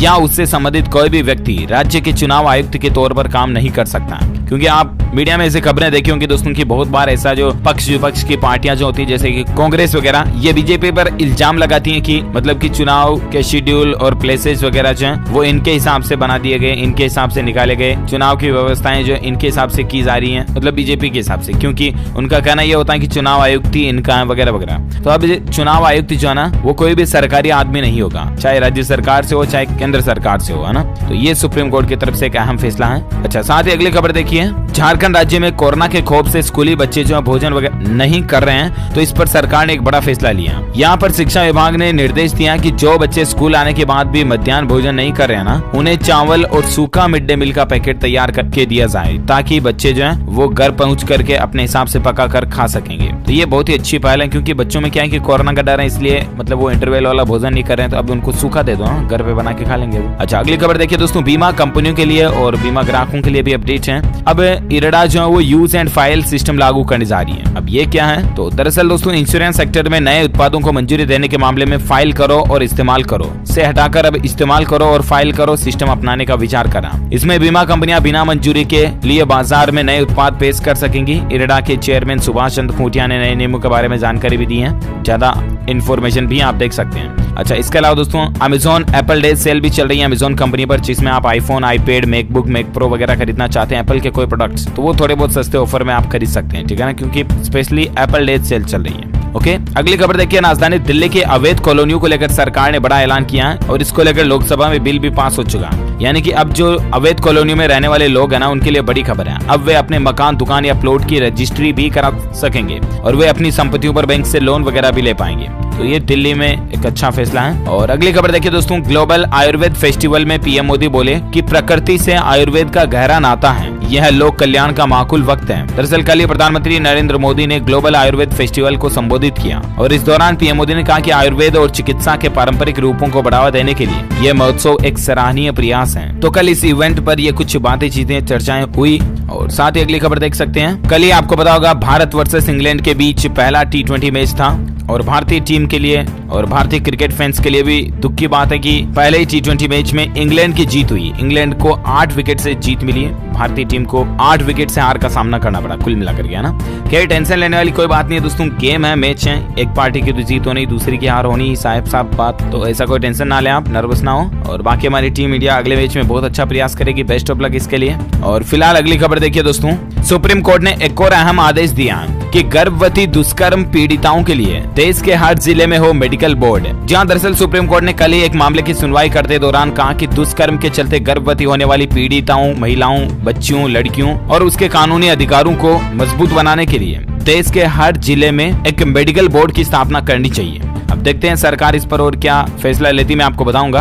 अच्छा, साथ ही फिलहाल देखिए अगला अपडेट कि 1 अप्रैल से पहले निपटा लें आप टैक्स वगैरह या होम लोन से जुड़े कुछ 5 काम, वरना आपको नुकसान हो सकता है। दरअसल आपको पता होगा हर साल 1 अप्रैल को जो नया वित्त वर्ष शुरू होता है, न्यू फाइनेंशियल ईयर, राइट। और ऐसे में आपको कुछ जरूरी काम जरूर कर लेने चाहिए, जैसे कि आधार पैन को लिंक नहीं किया तो वो जरूर कर लें, इनकम टैक्स रिटर्न फाइलिंग वगैरह नहीं किया तो उसकी तैयारी भी कर लें, सस्ता होम लोन वगैरह लेना चाहते हैं आप तो अभी SBI, HDFC, Kotak Mahindra bank, ICICI bank इनकी तरफ से ऑफर निकला हुआ है। 31 मार्च तक आप अप्लाई कर सकते हैं, तब तक आपको कुछ सस्ती रेट पर होम लोन मिल जाएगा। PM किसान सम्मान निधि योजना में भी रजिस्ट्रेशन करा सकते हैं आप 31 मार्च से पहले, अगर आपका एप्लीकेशन चला जाता है तो वो एक्सेप्ट कर लिया जाएगा। किसान क्रेडिट कार्ड बनवाने का भी आपके पास मौका है, 31 मार्च तक बनवा लें, ठीक है ना। अच्छा, बाकी टेक्नोलॉजी को लेकर और एक खबर देखिए दोस्तों, बहुत जल्द इस तरह का अपडेट आपको देखने को मिलेगा फोन में, गूगल मैसेज ऐप में, जिसमें अगर आपका OTP का कोई मैसेज है ना तो वो थोड़ी देर बाद खुद ब खुद डिलीट हो जाएगा। ये नया फीचर बहुत जल्द आएगा ना। और अगली खबर देखिए, 1 अप्रैल से प्राइवेट नौकरी करने वाले लोगों के लिए भी नियम बदलने जा रहे हैं। कर्मचारियों को हर 5 घंटे काम करने के बाद आधे घंटे का ब्रेक देना पड़ेगा, 12 घंटे तक की अधिकतम नौकरी होगी। 1 अप्रैल से नियम बदल जाएंगे प्राइवेट नौकरी करने वालों के लिए। और भी कई सारे अपडेट हैं, मैंने इस पर सेपरेट वीडियो भी बनाया हुआ है, जिसमें दोस्तों आपकी तनख्वाह, सैलरी वगैरह भी बदल जाएगी, चेंज हो जाएगी। तो इसकी ज्यादा इन्फॉर्मेशन आप इस वीडियो के नीचे आपको एक लिंक मिल जाएगा ना, उस पर क्लिक करके चेक कर लीजिएगा। ओके, अच्छा, इसके अलावा टेक्नोलॉजी को लेकर और एक अपडेट है, आप देख पाएंगे, अच्छी खबर है कि अब आप अपना खुद का रूट बना सकेंगे। कहने का मतलब गूगल ने यूजर्स को एक फीचर दिया रोड एडिटिंग टूल करके, और इसकी मदद से आप गूगल मैप में लापता सड़कों की लोकेशन को जोड़ पाओगे। यूजर खुद ही अपना मैप तैयार कर पाएंगे, लापता सड़कों की जानकारी जोड़ पाएंगे, गलत सड़कों को मैप से हटा पाएंगे और सड़क के गलत नाम भी एडिट कर पाएंगे। ये कई सारे फीचर्स अब आपको गूगल मैप में मिलने जा रहे हैं। ओके, इसके साथ ही दोस्तों ये आज दिन भर की तमाम बड़ी खबरें, मुख्य समाचार, हेडलाइंस, न्यूज का अपडेट वीडियो यही फिनिश होता है। वैसे आप मुझे नीचे कमेंट करके जरूर बताएगा कि किचन में काम आने वाली कोई 2 लाल रंग की चीजों के नाम बताइए। जी हाँ, जो रसोई में काम में आती है, ऐसी कोई 2 लाल कलर कलर की चीजों के नाम बताइए। जो लोग इसका सही जवाब इस वीडियो के नीचे कमेंट बॉक्स में देंगे ना, वो रैंडमली पिक किए जाएंगे हमारी DLS न्यूज टीम की तरफ से, और आप जीत सकते हैं एक शानदार सरप्राइज गिफ्ट जो कि गिव अवे में आप तक पहुंचा दिया जाएगा। और हाँ, इसके अलावा दोस्तों, आप इस वीडियो के नीचे आपको एक लाल कलर का बटन मिलेगा ना, उसको दबाकर चैनल को सब्सक्राइब कर लीजिए और पास में एक घंटी का बटन बन के आएगा, उसको भी दबा देना, ताकि इससे होगा ये कि आप DLS न्यूज फैमिली का एक हिस्सा बन जाओगे, जो कि वाकई में एक दमदार बात है, क्योंकि सब्सक्राइब करने के बाद आप रोजाना की ताजा खबरें, मुख्य समाचार तुरंत अपने मोबाइल पर देख पाओगे। ठीक है ना? तो इस वीडियो को लाइक और शेयर जरूर करना, लाइक शेयर करना बिल्कुल भी मत भूलना, और मिलेंगे अगले नेक्स्ट अपडेट में। तब तक के लिए thank you, take care, goodbye, जय हिंद, जय भारत, वंदे मातरम। इस वीडियो में हम आपको बताएंगे इस समय की बेहद बड़ी ब्रेकिंग न्यूज के बारे में, जिन्हें जानना आपके लिए बेहद जरूरी है, इसलिए इस वीडियो को अंत तक जरूर देखें। इस वीडियो को लाइक और शेयर जरूर करें। इस समय की सबसे बड़ी ब्रेकिंग न्यूज, जी बंगाल में बीजेपी छू सकती है चुनावों में बहुमत का आंकड़ा। जी ममता बनर्जी को लगेगा बेहद बड़ा झटका। जी ममता बनर्जी गई बौखला। जी बीजेपी की बंगाल में होगी प्रचंड जीत। जी एग्जिट पोल में बड़ा खुलासा। आर भारत CNX के एग्जिट पोल के अनुसार ये होने वाला है। जी खेला होबे या परिवर्तन होबे, बंगाल में किसका रहेगा पलड़ा भारी।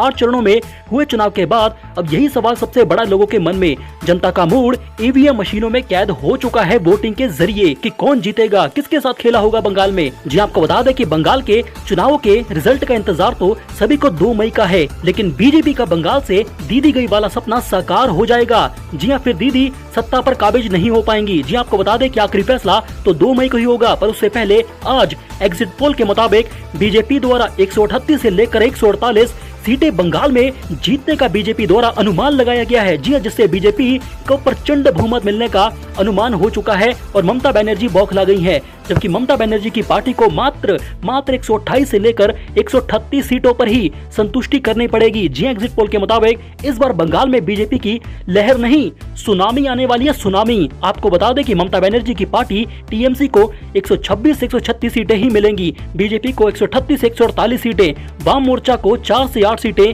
वहीं कांग्रेस को बंगाल में सिर्फ 6 से 9 सीटें ही मिलेंगी और अन्य को 1 से 3 सीटें मिलेंगी बंगाल में। आपको बता दें कि बंगाल के जंगीपुर और शमशेरगंज में 2 चुनाव अधिकारियों की मृत्यु के कारण स्थगित चुनाव को कर दिया गया था। इसी दोनों सीटों पर 16 मई को मतदान होने वाला है और इन दोनों सीटों के लिए 19 मई को नतीजे घोषित किए जाएंगे, जिन उम्मीदवारों की मृत्यु हो गई थी कोरोना से। जी इसकी काट के तौर पर ममता बनर्जी ने बाहरी बनाम बंगाली का कार्ड खेला था बंगाल में। जी हाँ, इस चुनाव को बंगाली अस्मिता से ममता बनर्जी ने जोड़ दिया और बीजेपी को गुंडा बता दिया बाहर से आने वाला। साथ ही उन्होंने व्हील चेयर पर भी काफी ज्यादा प्रचार किया, लेकिन बीजेपी ने बंगाल में चुनावों के वक्त होने वाली हिंसा का मुद्दा उठा दिया और ममता बनर्जी को पीछे कर दिया। जी बंगाल की राजनीति के रक्त चरित्र को देखते हुए, बम विस्फोट को देखते हुए चुनाव 8 चरणों में करवाए गए थे बीजेपी द्वारा, ताकि बंगाल में हिंसा को रोका जा सके और वोटिंग बूथ पर वोटों को लेकर कोई खेला ना किया जाए। इसके लिए मोदी सरकार ने भारी भरकम फोर्सेस लगाई थी। जी आपको बता दें कि चुनाव प्रचार के दौरान कई जगहों पर बंगाल में हिंसा की खबरें भी आई हैं, बम विस्फोट भी हुए चुनावों के बीच। जी आपको बता दें कि बीजेपी ने यह दावा किया था कि उनके 150 से ज्यादा बीजेपी के कार्यकर्ताओं की लटका कर वहां पर हत्या की गई है बंगाल में ममता बनर्जी के शासन में। बीजेपी ने इस हिंसा को बड़ा मुद्दा बना दिया बंगाल में। दावा किया गया है कि बीजेपी सत्ता में आई बंगाल में तो बंगाल में डर का माहौल नहीं रहेगा। इन्हीं चुनावी मुद्दों के शोर में बंगाल में 8 चरणों का चुनाव अब खत्म हो चुका है। नतीजे 2 मई को आएंगे, लेकिन उससे पहले एग्जिट पोल ये इशारा कर रही है कि बंगाल में बीजेपी की प्रचंड जीत होने वाली है। आपको बता दें कि पश्चिम बंगाल के विधानसभा चुनाव में कौन बाजी मारेगा, ये सवाल सबके मन में है, जिसकी झलक एग्जिट पोल के नतीजों से मिल चुकी है आप सभी को। जी आपको बता दें कि बंगाल के एग्जिट पोल के मुताबिक फेज 2 की सबसे बड़ी पॉलिटिकल खबर तो ये भी है कि नंदीग्राम, जी नंदीग्राम से ममता बनर्जी की हार बिल्कुल कंफर्म हो गई है। जी नंदीग्राम में ममता बनर्जी हार चुकी हैं। जी एग्जिट पोल ने ममता बनर्जी की TMC से बीजेपी में आए शुभेंदु अधिकारी की जीत पक्की कर दी है। जी हाँ, नंदीग्राम में बीजेपी जीतेगी, ममता बनर्जी हारेगी। फेज 2 की 30 सीटों में भी बीजेपी को भारी बढ़त हासिल हुई है। इस बार बंगाल में बीजेपी की लहर नहीं, सुनामी आ चुकी है। जी आपको बता दें कि बंगाल के चुनाव में दूसरे चरण में ममता बनर्जी को सिर्फ और सिर्फ दासपुर और केशपुर में जीत मिलती दिखाई दे रही है। बाकी सभी सीटें भगवा रंग में रंग चुकी हैं बंगाल में। चारों तरफ भगवा ही भगवा दिखाई दे रहा है। जी आपको बता दें कि ममता बनर्जी का सुपड़ा साफ हो चुका है बंगाल में एग्जिट पोल के जरिए। आपको बता दें कि पश्चिम बंगाल विधानसभा से पहले शुभेंदु अधिकारी ने मंत्री और TMC पद से इस्तीफा दे दिया था। इसके बाद शुभेंदु अधिकारी बीजेपी में शामिल हो गए। शुभेंदु अधिकारी के इस फैसले के बाद जोश जोश में होश खोकर ममता बनर्जी ने नंदीग्राम से चुनाव लड़ने का ऐलान कर दिया और वही उन पर भारी पड़ गया, जहां पर आज ममता बनर्जी बुरी तरीके से एग्जिट पोल में हार चुकी हैं। खास बात तो यह है कि जिस नंदीग्राम की वजह से ममता बनर्जी ने लेफ्ट के 34 साल के शासन को उखाड़ फेंका था, उसी नंदीग्राम से वह इस बार मैदान में है और जहां पर ममता बनर्जी का अब सुपड़ा साफ हो चुका है और बीजेपी ने कभी ममता के खास सहयोगी रहे शुभेंदु अधिकारी को यहां से अपना उम्मीदवार बनाया है। जी हां, बंगाल में बीजेपी की प्रचंड जीत वाली सुनामी की खुशी में इस वीडियो को लाइक जरूर करें और कमेंट बॉक्स में जय श्री राम का नारा जरूर लगाएं ताकि दुश्मन जल बुन जाएं। चलिए बात करते हैं अगली बड़ी खबर की। जी हां, असम में भी राहुल गांधी और प्रियंका गांधी हुए पूरे तरीके से फेल। हो गया इन सभी का सुपड़ा साफ। बीजेपी की असम में भी प्रचंड जीत। जी आपको बता दें कि असम चुनाव में बीजेपी की हुई है प्रचंड जीत। एग्जिट पोल में जी 85 सीटें मिलने का अनुमान है बीजेपी को। जी आपको बता दें कि असम के एग्जिट पोल के नतीजे आ चुके हैं।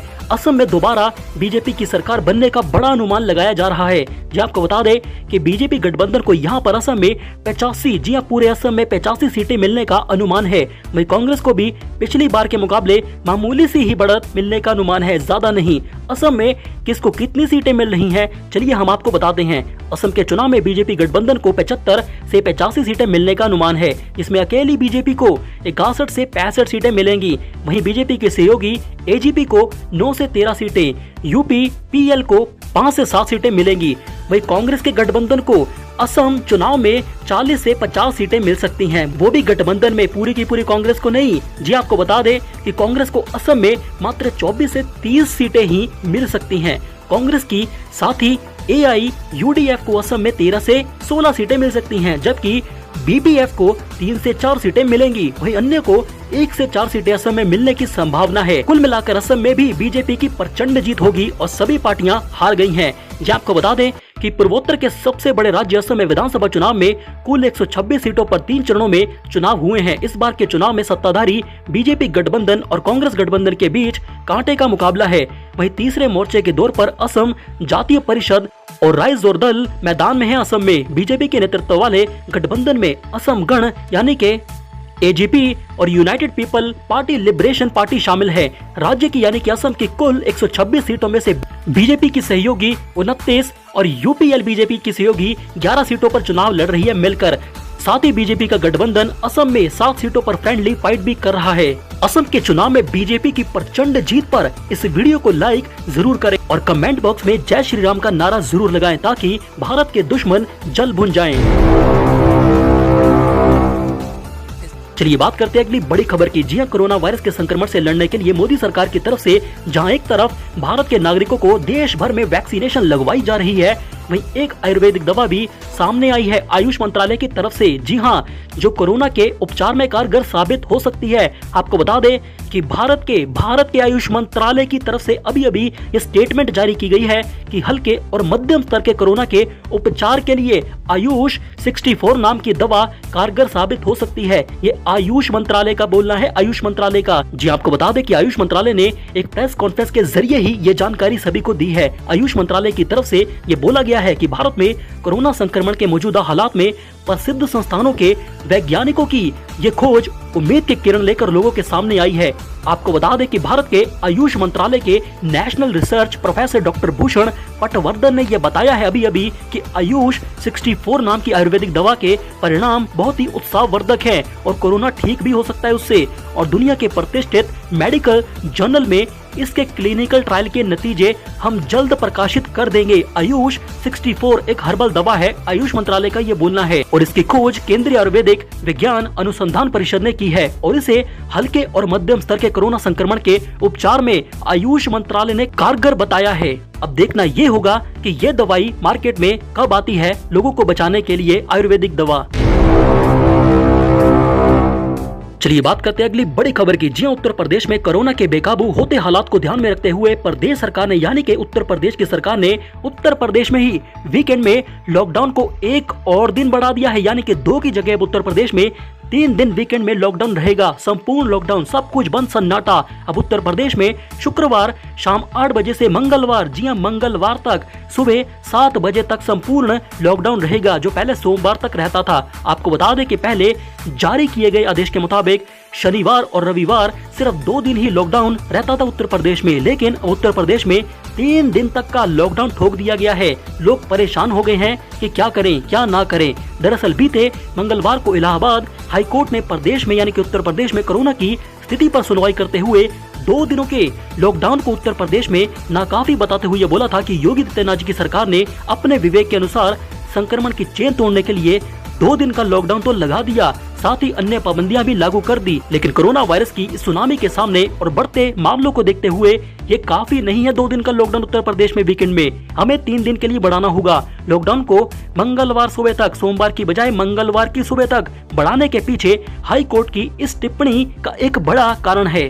आपको बता दें कि हाईकोर्ट ने सुनवाई में योगी सरकार से कड़े शब्दों में ये बोला था कि जो लोग सत्ता में है यानी कि योगी सरकार जो सत्ता में खुद है, वह मेरा कायदा मानो वरना कोई कायदा नहीं जैसा रवैया छोड़ दे। इशारा शायद योगी आदित्यनाथ जी की तरफ ही था। आपको बता दें कि मामले में हाईकोर्ट ने योगी आदित्यनाथ जी की सरकार से 3 मई को होने वाली सुनवाई में कोरोना संक्रमण रोकने के लिए 12 बिंदुओं में कार्य योजना प्रस्तुत करने के निर्देश हाईकोर्ट के सामने दिए हैं। इसके साथ ही उत्तर प्रदेश की सरकार ने उत्तर प्रदेश में मास्क न पहनने वालों पर कड़ी कार्रवाई के निर्देश भी दे दिए हैं। बिना मास्क के बाहर निकलने वालों पर पहली बार 1000 रुपया जुर्माना ठोकने का योगी आदित्यनाथ जी ने ऑर्डर दे दिया है।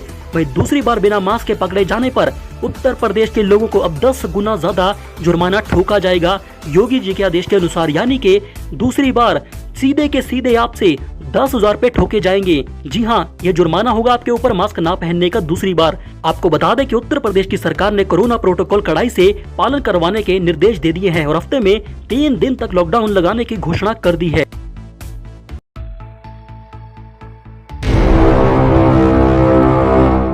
चलिए बात करते हैं अगली बड़ी खबर की। जी केरल में टूटेगा 40 साल का बड़ा रिकॉर्ड, फिर लहराया लाल। बीजेपी को केरल एग्जिट पोल में लगा बड़ा झटका। बीजेपी केरल में शायद चुनाव हार जाएगी। जी आपको बता दें कि 5 राज्यों में हुए विधानसभा चुनाव के लिए एक्सिस माई इंडिया का एग्जिट पोल आना शुरू हो चुका है। आपको बता दें कि केरल विधानसभा चुनाव में लेफ्ट पार्टियों की अगुवाई वाले लेफ्ट डेमोक्रेटिक फ्रंट यानी कि LDF केरल में और कांग्रेस के नेतृत्व वाले यूनाइटेड डेमोक्रेटिक फ्रंट के बीच कांटे का मुकाबला है केरल में। यहाँ पर 5 साल के बाद सत्ता परिवर्तन की परंपरा 1980 से चल रही है केरल में। जी एग्जिट पोल के मुताबिक अब केरल में LDF यानी कि लाल को 104 से 120 सीटें मिलने का अनुमान जताया जा रहा है। उनकी जबरदस्त वापसी हुई है लेफ्ट की यानी कि LDF की।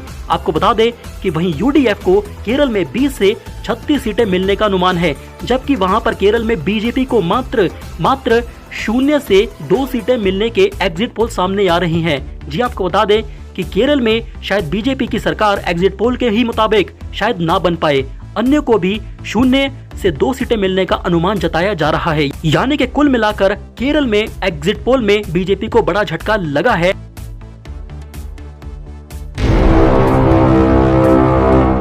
चलिए बात करते हैं अगली बड़ी खबर की। जी कोरोना वैक्सीन के दाम को लेकर जारी विवाद के बीच एक राहत भरी खबर सामने आई है लोगों की। जी भारत बायोटेक की ओर से जारी एक बयान के मुताबिक अभी अभी राज्य सरकारों को कोवैक्सीन, जी कोरोना संक्रमण से बचने वाले टीके कोवैक्सीन 400 रुपए प्रति डोज मूल्य पर उपलब्ध करवाने की बात कही गई है। हैदराबाद भारत बायोटेक ने भारत के सभी राज्यों के लिए कोवैक्सीन की कीमत अब मात्र 200 रुपए प्रति डोज घटा दी है। हालांकि भारत बायोटेक ने कोवैक्सीन की कीमत सिर्फ राज्य सरकारों के लिए कम की है। प्राइवेट हॉस्पिटल के लिए कीमत में कोई बदलाव नहीं किया गया है।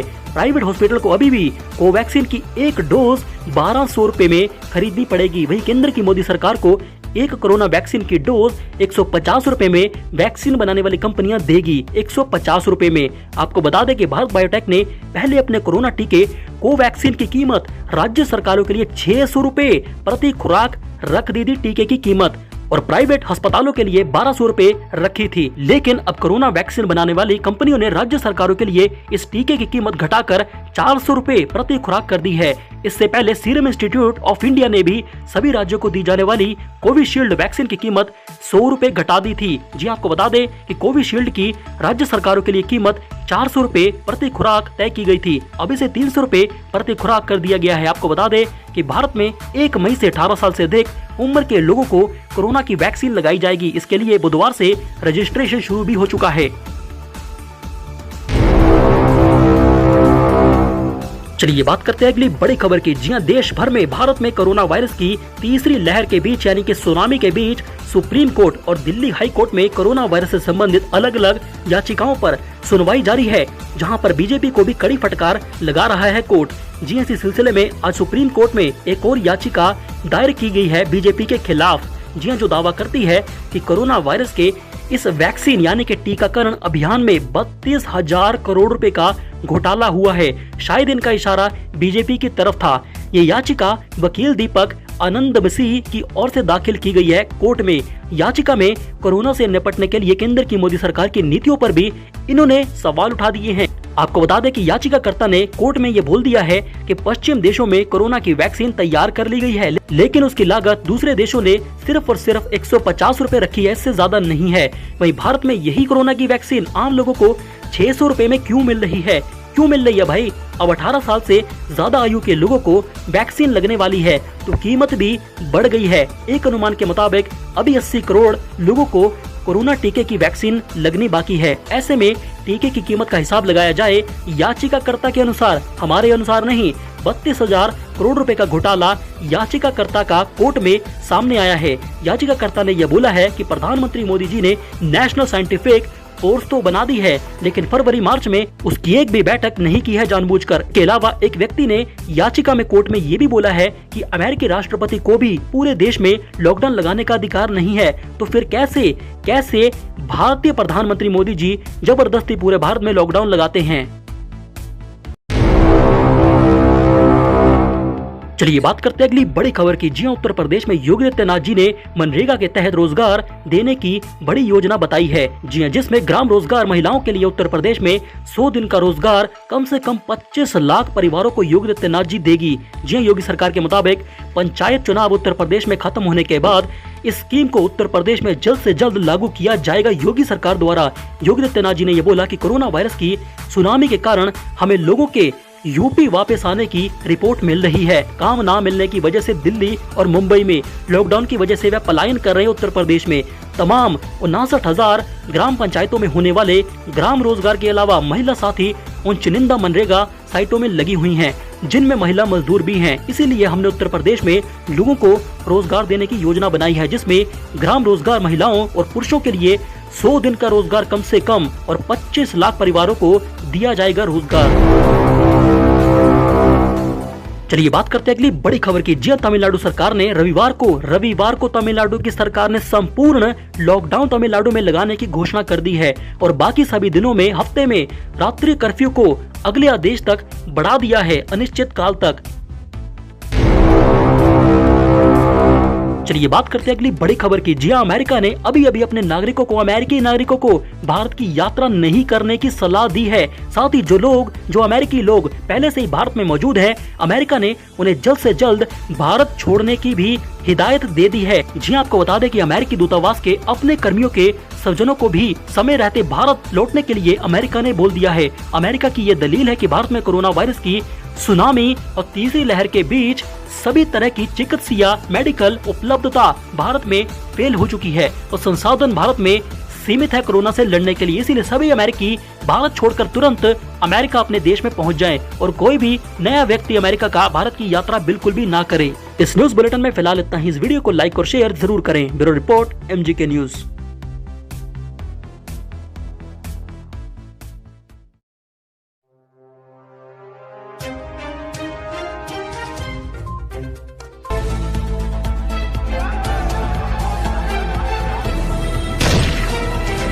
नमस्कार दोस्तों, एक बार फिर स्वागत करते हैं आपका ब्राइट फैक्ट्स में, जहां हम आपको हर दिन देश और दुनिया की 50 बड़ी बातें बताते हैं। दोस्तों, देश में एक बार फिर कोरोना की दूसरी लहर ने हड़कंप मचा दिया है और इसे देखते हुए देश के कुछ राज्यों में लॉकडाउन लगा दिया गया है। लेकिन लॉकडाउन के बाद भी कोरोना के मामले कम होते दिखाई नहीं दे रहे हैं। देश में आज भी लगातार 7वें दिन 3 लाख से ज्यादा नए मामले दर्ज किए गए हैं, जिसके बाद कुछ राज्यों ने तो लॉकडाउन और आगे बढ़ा दिया है। साथ ही कल प्रधानमंत्री मोदी ने भी कुछ बड़े ऐलान किए हैं। तो आइए आपको बताते हैं एक एक करके देश की सभी 50 बड़ी खबरें सिर्फ 10 मिनट में। तो दोस्तों, आप देखते रहिए हमारे साथ सभी खबरें एकदम आखिर तक। तो आइए जानते हैं आज की सबसे पहली बड़ी खबर।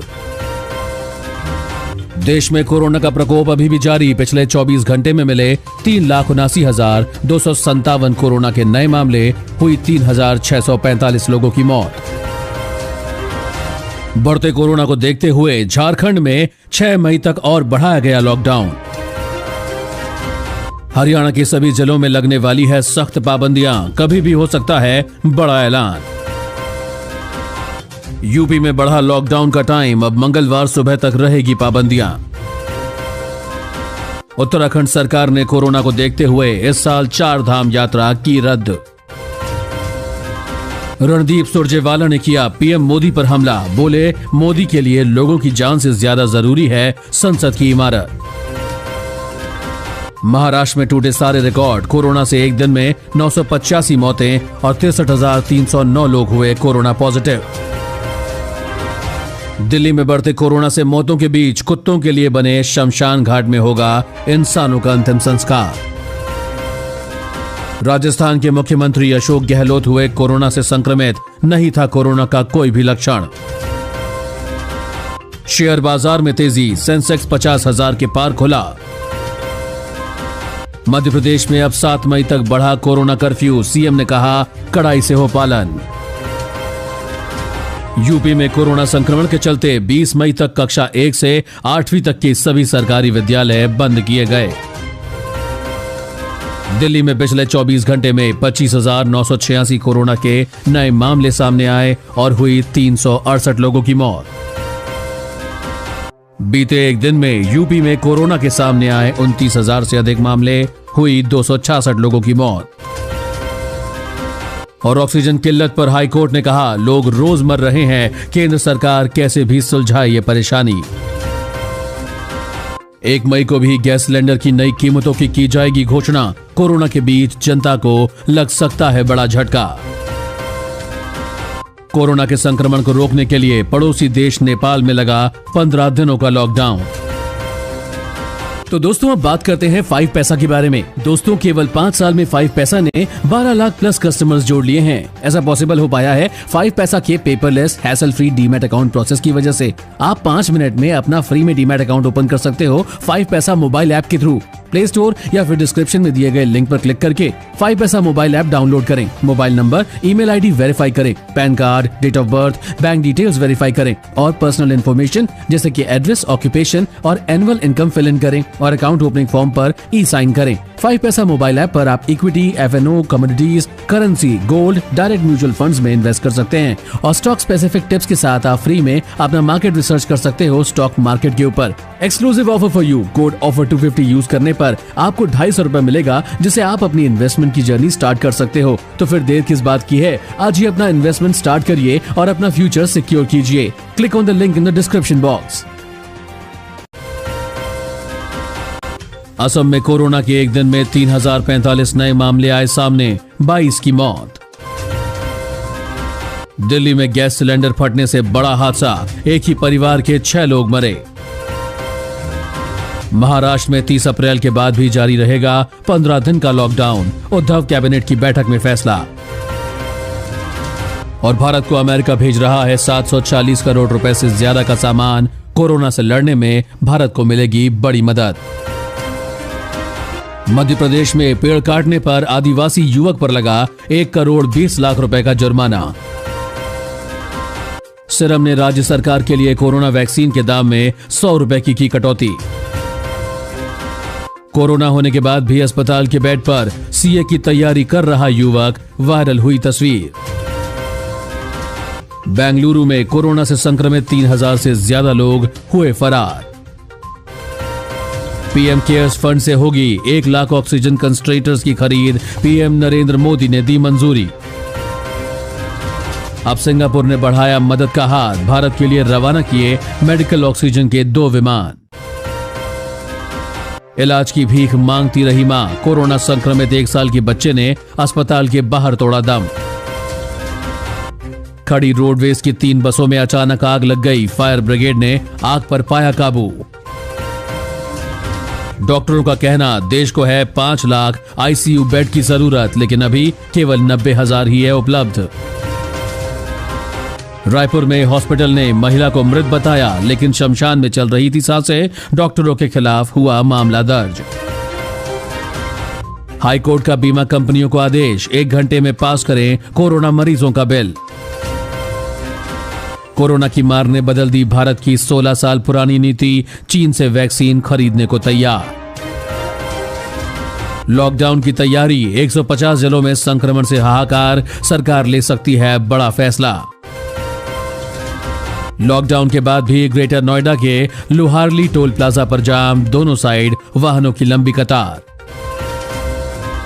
वैक्सीन के लिए पहले ही दिन 1,32,00,000 युवाओं ने कराया रजिस्ट्रेशन। स्वास्थ्य मंत्री बोले, हमारे पास तो इतनी वैक्सीन ही नहीं है। दिल्ली समेत भारत के कई राज्यों में पारा पहुंचा 42 के पार, 2 दिन झुलसा देने वाली गर्मी के आसार। कर्नाटक में किसान ने राशन में मांगे ज्यादा चावल, मंत्री ने कहा मर जाओ। पबजी ने धोखेबाजों पर कसी लगाम, 14 लाख यूजर्स किए बैन, अब नहीं खेल पाएंगे गेम। अमेरिका ने अपने नागरिकों के लिए जारी की ट्रैवल एडवाइजरी, कहा जल्द से जल्द भारत छोड़ें। दवाइयां, वेंटिलेटर, ऑक्सीजन कंसंट्रेटर लेकर दिल्ली एयरपोर्ट पहुंचे रूस के 2 विमान। वाराणसी में पिछले 24 घंटे में कोरोना के 17,528 नए मामले आए सामने, 10 की हुई मौत। तेलंगाना में बीते 24 घंटे में 7,994 नए कोरोना के मामले आए सामने, 58 लोगों की हुई मौत। छत्तीसगढ़ में एक दिन में कोरोना के 15,563 नए केस मिले, 219 की हुई मौत। इंदौर में 10 मई तक कोरोना कर्फ्यू, ग्रामीण इलाकों में सख्ती। देश में 15 करोड़ से अधिक लोगों को दी गई कोरोना वैक्सीन की खुराक। असम में सुरक्षा बलों ने अल्फा 1 के शीर्ष उग्रवादी को मुठभेड़ में किया ढेर, एक साथी हुआ गिरफ्तार। पंजाब में शहरों के मुकाबले गांवों में कोरोना से हो रही है ज्यादा मौतें। और यूके लगातार पहुंचा रहा मदद, अब भारत आए 120 ऑक्सीजन कंसंट्रेटर्स। 11 मछुआरों के साथ लापता हुई नाव मिली, इंडियन कोस्ट गार्ड ने 4 दिनों तक लगातार खोज कर लगाया पता। और दिल्ली यूनिवर्सिटी की तरफ से द्वारका में खुलेगा 180 बेड्स का कोरोना सेंटर। इसी के साथ दोस्तों आज की खबरों में बस इतना ही। अगर आपको भी ये खबरें पसंद आई तो एक लाइक जरूर कीजिएगा, और इसी के साथ साथ अगर आप ऐसी ही खबरें अपने मोबाइल फोन पर हर रोज देखना चाहते हैं तो नीचे दिए गए इस लाल बटन को दबाकर हमारे चैनल को सब्सक्राइब करें। साथ ही साइड में दिए गए इस घंटी के बटन को दबाकर इस ऑल पर क्लिक कर दें, ताकि आपको हमारी हर खबर मिलती रहे। वीडियो पूरा देखने के लिए आप सभी को तहे दिल से धन्यवाद। इस वीडियो में हम आपको बताएंगे इस समय की बेहद बड़ी ब्रेकिंग न्यूज के बारे में, जिन्हें जानना आपके लिए बेहद जरूरी है, इसलिए इस वीडियो को अंत तक जरूर देखें। इस वीडियो को लाइक और शेयर जरूर करें। चलिए बात करते हैं अगली बड़ी खबर की। जी उत्तर प्रदेश में योगी आदित्यनाथ जी की सरकार ने अभी बढ़ा दिया है पूरे का पूरा लॉकडाउन यूपी में। जी हाँ, यूपी में बढ़ते कोरोना संक्रमण के मामलों के मद्देनजर 3 दिन के वीकेंड लॉकडाउन का ऐलान योगी आदित्यनाथ जी ने कर दिया है। अब ये लॉकडाउन शुक्रवार शाम 8 बजे से लेकर मंगलवार सुबह 7 बजे तक पूरे यूपी में लागू रहेगा। इस लॉकडाउन के दौरान भी यूपी में सिर्फ और सिर्फ आवश्यक सामानों की दुकानें ही खुली रहेंगी, बाकी सब कुछ बंद रहेगा, बिल्कुल बंद रहेगा। जी हाँ, प्रशासन ने यह साफ कर दिया है कि वीकेंड लॉकडाउन के दौरान यूपी में आवश्यक सेवाएं ही जारी रहेंगी। लोग बेवजह यूपी में घर से बाहर नहीं निकलेंगे, जो निकलेंगे उनको ठोका जाएगा। जी आपको बता दें कि पूरे के पूरे उत्तर प्रदेश में बढ़ते कोरोना वायरस के मामलों के मद्देनजर योगी आदित्यनाथ जी ने वीकेंड लॉकडाउन को 2 दिन की बजाय अब 3 दिन तक बढ़ाने का फैसला ले लिया है। योगी सरकार पहले ही स्पष्ट कर चुकी है कि उत्तर प्रदेश में संपूर्ण लॉकडाउन नहीं लगाया जाएगा, लेकिन वीकेंड लॉकडाउन के बाद से ही राज्य के यानी कि उत्तर प्रदेश के कई इलाकों में संक्रमण की रफ्तार में काफी ज्यादा कमी आ चुकी है, जिसके चलते इसे 1 दिन के लिए और बढ़ा दिया है योगी आदित्यनाथ जी ने। योगी सरकार ने यह स्पष्ट कर दिया है कि लॉकडाउन के दौरान सभी बाजार, प्राइवेट और सरकारी दफ्तर पूरे के पूरे उत्तर प्रदेश में बंद रहेंगे, सन्नाटा रहेगा, सड़कों पर कोई नहीं होगा। स्थानीय और साप्ताहिक बाजार, शॉपिंग मॉल्स, रेस्टोरेंट भी पूरी तरीके से बंद रहेंगे, कोई खोलने की हिम्मत ना करे। राशन, मेडिकल से जुड़ी चीजें, बैंक, दूध, मीट आदि की दुकानें फिलहाल चल सकती हैं। फार्मेसी, अस्पताल और अन्य जरूरी सेवाएं भी जारी रहेंगी इमरजेंसी मरीजों के लिए। लेकिन सभी मस्जिदें और मंदिर, सभी धार्मिक स्थल योगी आदित्यनाथ जी की सरकार ने बंद करने के आदेश कड़े दिए हैं। इस दौरान सार्वजनिक यातायात सुविधा भी पूरे के पूरे उत्तर प्रदेश में बंद रहेंगी। 2 दिन की बजाय अब उत्तर प्रदेश में 3 दिन का लॉकडाउन वीकेंड में होगा, यानी कि आप एक जगह से दूसरी जगह नहीं जा सकेंगे। जी हाँ, सिर्फ और सिर्फ इमरजेंसी की सेवाएं ही चलेगी। यूपी से दिल्ली या अन्य राज्य की सीमा में एंट्री के लिए पास आपके लिए जरूरी होगा। इसके साथ ही आपको पास किसी अहम काम के लिए जारी किया जाएगा, अरे गहरे बेकार काम के लिए नहीं।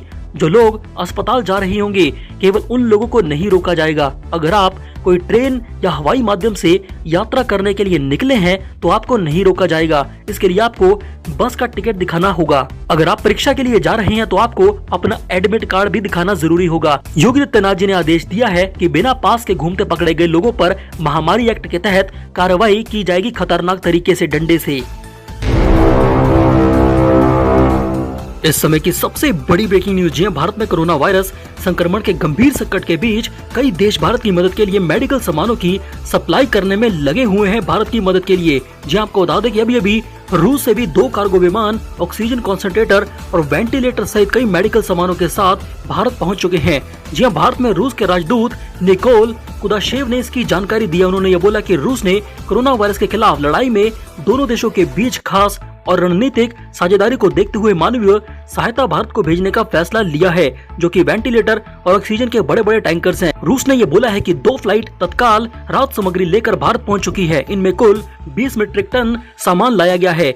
रिपोर्ट्स के मुताबिक रूस की इन दोनों कार्गो फ्लाइट्स में 20 oxygen concentrator, 75 ventilator, 150 bed side monitor और अन्य दवाइयां इमरजेंसी में शामिल की गई हैं रूस द्वारा। जी उन्होंने ये बोला कि रूस भारत में कोरोना संक्रमण की खतरनाक होती स्थिति पर करीब से नजर रखे हुए है। उन्होंने ये बोला कि हम अपने पारंपरिक और दोस्ताना संबंधों के कारण भारत के लोगों के साथ गहरी सहानुभूति रखते हैं।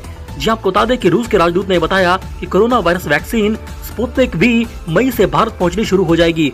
रूस ने ये बोला कि कोरोना वायरस के खिलाफ भारत में लड़ाई के साथ अभी सबसे महत्वपूर्ण रूस की स्पुतनिक वी वैक्सीन भी है, जो मई से भारत में आ जाएगी रूस द्वारा, और बाद में भारत में इसका उत्पादन भी किया जाएगा। रूस ने ये बोला कि पिछले साल कोरोना वायरस की खतरनाक महामारी की शुरुआत में भारत ने अपनी मित्रता का परिचय देते हुए रूस को हाइड्रोक्सी क्लोरोक्विन की रूस को सप्लाई की थी इमरजेंसी में। भारत के प्रयासों की तारीफ करते हुए उन्होंने ये बोला कि हमने इसकी प्रशंसा भी की थी और याद रखा भारत की इस दोस्ती को। रूस ने ये बोला कि हम उम्मीद करते हैं कि आज रूस द्वारा भेजी गई राहत सामग्री कोशिश से कोरोना वायरस के खिलाफ भारत सरकार के प्रयासों में मदद मिलेगी।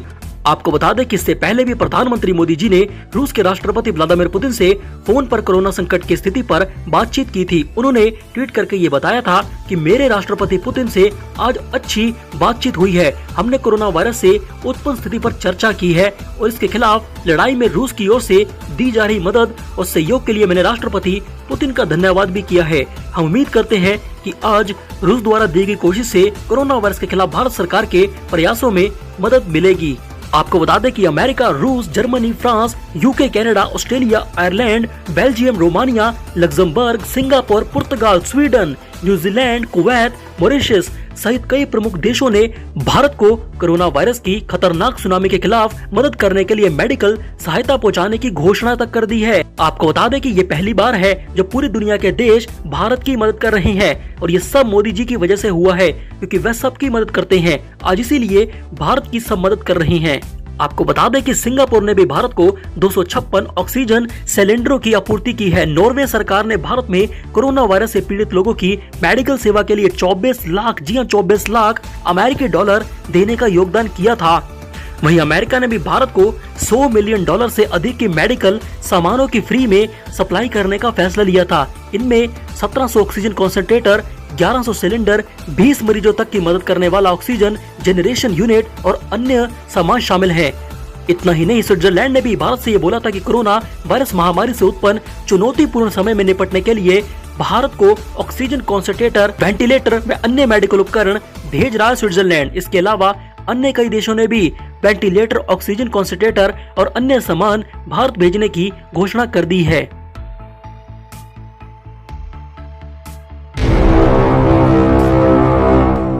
चलिए बात करते हैं अगली बड़ी खबर की। जी कंगाल पाकिस्तान में हुआ आटा खत्म। जी हां, पाकिस्तान में महंगाई और बेरोजगारी से जनता बेहाल हो चुकी है और अब उनके ऊपर एक नया संकट खड़ा हो चुका है। जी आपको बता दें कि भारत के पड़ोसी मुल्क में आटे की कमी होने लगी है। जी हां, आटे की, जिससे हम रोटी बनाते हैं।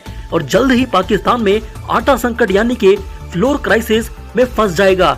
जी हां, बढ़ती महंगाई के चलते पहले से ही पाकिस्तान के प्रधानमंत्री इमरान खान की सरकार विपक्ष के निशाने पर मौजूद है।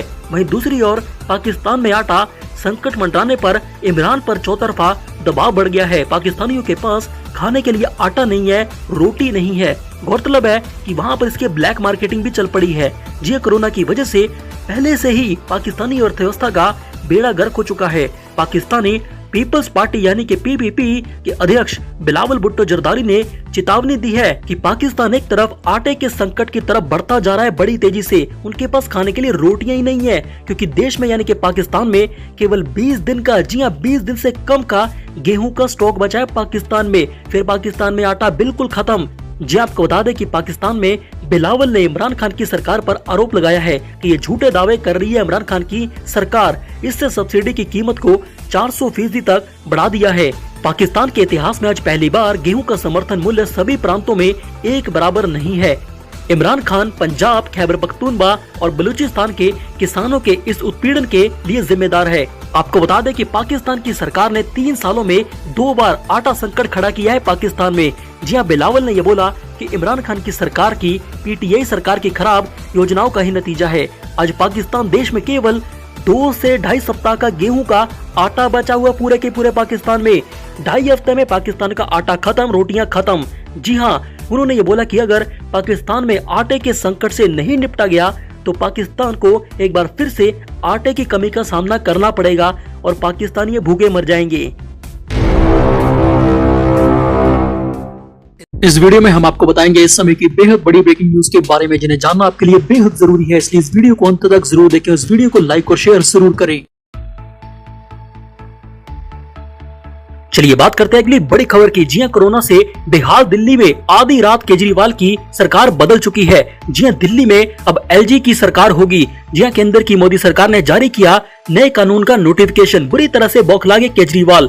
जी हां, कोरोना संक्रमण से बेहाल दिल्ली में केंद्र की मोदी सरकार ने government of national capital territory of Delhi act 2021 notification दे दिया है केजरीवाल को। इसमें दिल्ली के उपराज्यपाल यानी कि एलजी के अधिकारी को परिभाषित कर दिया गया है। अब इस केंद्र शासित प्रदेश यानी कि दिल्ली में सरकार का मतलब होगा उपराज्यपाल यानी कि एलजी। केजरीवाल की भूमिका हो जाएगी पूरी तरीके से खत्म, शक्तिहीन। दिल्ली में ये अधिनियम लागू होने के बाद केजरीवाल को कोई भी फैसला लेने से पहले एलजी यानी कि उपराज्यपाल से दिल्ली में इजाजत लेनी ही पड़ेगी। उसके बिना केजरीवाल कोई भी काम नहीं कर सकते हैं, जैसा कि उन्होंने पिछले कई महीनों से किया है, जैसे कि किसानों को दिल्ली में डेरा डालने देना। आपको बता दें कि ये नोटिफिकेशन मोदी सरकार द्वारा ऐसे समय में आया है जब दिल्ली में केजरीवाल और केंद्र की मोदी सरकार अदालत से लेकर ग्राउंड जीरो तक एक दूसरे के सामने खड़ी है। केजरीवाल सरकार पर दिल्ली में ऑक्सीजन की सप्लाई के लिए लापरवाही बरतने का आरोप लग रहा है, जिसके कारण कई मरीजों की जान तक चली गई है हॉस्पिटल में ऑक्सीजन ना मिलने की वजह से। आपको बता दें कि नई दिल्ली देश की राजधानी है, ऐसे में वहां पर दिल्ली में हर घटना का संबंध देश की सुरक्षा से ही जुड़ता है, जैसे कि किसानों का सड़कों पर डेरा डालना। इसीलिए अब केजरीवाल जी की मनमानी दिल्ली में नहीं चलने देगी मोदी सरकार, क्योंकि अब केजरीवाल की सारी शक्तियां मोदी सरकार ने दिल्ली के उपराज्यपाल यानी कि एलजी को दे दी है।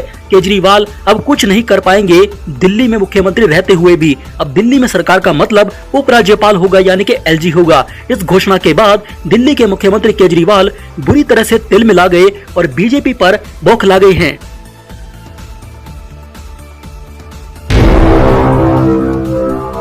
चलिए बात करते हैं अगली बड़ी खबर की। जी हां, बंगाल चुनाव का आज अंतिम चरण है। इस साल 5 राज्यों में हुए विधानसभा चुनावों के नतीजे 2 मई को घोषित किए जाएंगे। जी हां, देश में कोरोना वायरस के बढ़ते संकट के बीच चुनाव आयोग ने 2 मई को होने वाली वोटों की गिनती की गाइडलाइन जारी कर दी है। जी आपको बता दें कि इलेक्शन कमीशन यानी कि चुनाव आयोग ने चुनाव के नतीजों के बाद किसी भी तरह के विजय जुलूस यानी कि जीतने के जुलूस और जश्न पर पूरी तरह से बैन लगा दिया है, फिर चाहे वह बीजेपी हो या फिर ममता बनर्जी की पार्टी हो। जी हां, काउंटिंग सेंटर के बाहर अब पश्चिम बंगाल में किसी भी तरह के लोगों की भीड़ नहीं होगी, उस पर रोक होगी। जीतने वाला उम्मीदवार बंगाल में केवल 2 लोगों के साथ ही अपनी जीत का सर्टिफिकेट लेने के लिए जा सकता है। इसी के साथ चुनाव आयोग ने यानी कि इलेक्शन कमीशन ने अन्य पाबंदियां भी लगा दी हैं। चुनाव आयोग के मुताबिक अब 2 मई को वोटों की गिनती वाले दिन बिना RT-PCR टेस्ट के किसी भी पोलिंग एजेंट को काउंटिंग सेंटर पर जाने की इजाजत नहीं होगी। जी हां, इसी के साथ ही जो भी पोलिंग एजेंट काउंटिंग सेंटर पर जाएगा उसे पीपीई किट पहनना जरूरी होगा। बड़ी बात तो ये भी है कि इलेक्शन कमीशन यानी कि चुनाव आयोग ने यह बोल दिया है कि जो भी वोटर वोट डालने के लिए पश्चिम बंगाल में आज सेंटर पर जाएगा उसे अपनी कोरोना नेगेटिव रिपोर्ट दिखानी ही पड़ेगी, और अगर वोट डालने वाले व्यक्ति की उम्र 45 साल से ज्यादा है तो उसे अपना कोरोना वैक्सीनेशन का यानी कि टीकाकरण का सर्टिफिकेट भी दिखाना जरूरी होगा। जी हां, जिसकी वजह से लोग परेशान हो चुके हैं। अगर उसने वैक्सीन की 2 डोज ली होगी तो उसका सर्टिफिकेट उसे वोट डालने से पहले दिखाना होगा, नहीं दिखाया तो वोट नहीं डाल पाएंगे। अब देखना यह होगा कि वोट डालने के लिए जबरदस्ती इलेक्शन कमीशन की वैक्सीन की 2 डोज लगाने के इस फैसले के बाद लोग किस तरह से रिएक्ट करेंगे और किसे वोट देकर बंगाल में जितवाएंगे। आपको बता दें कि इस साल पश्चिम बंगाल, तमिलनाडु, असम, केरल और पुडुचेरी में विधानसभा के चुनाव हुए हैं, जिनके नतीजे 2 मई को घोषित किए जाने हैं। जी आपको बता दें कि चारों राज्यों और केंद्र शासित प्रदेशों में चुनाव लगभग खत्म हो ही चुके हैं और केवल बंगाल में आज अंतिम चरण की वोटिंग बाकी है।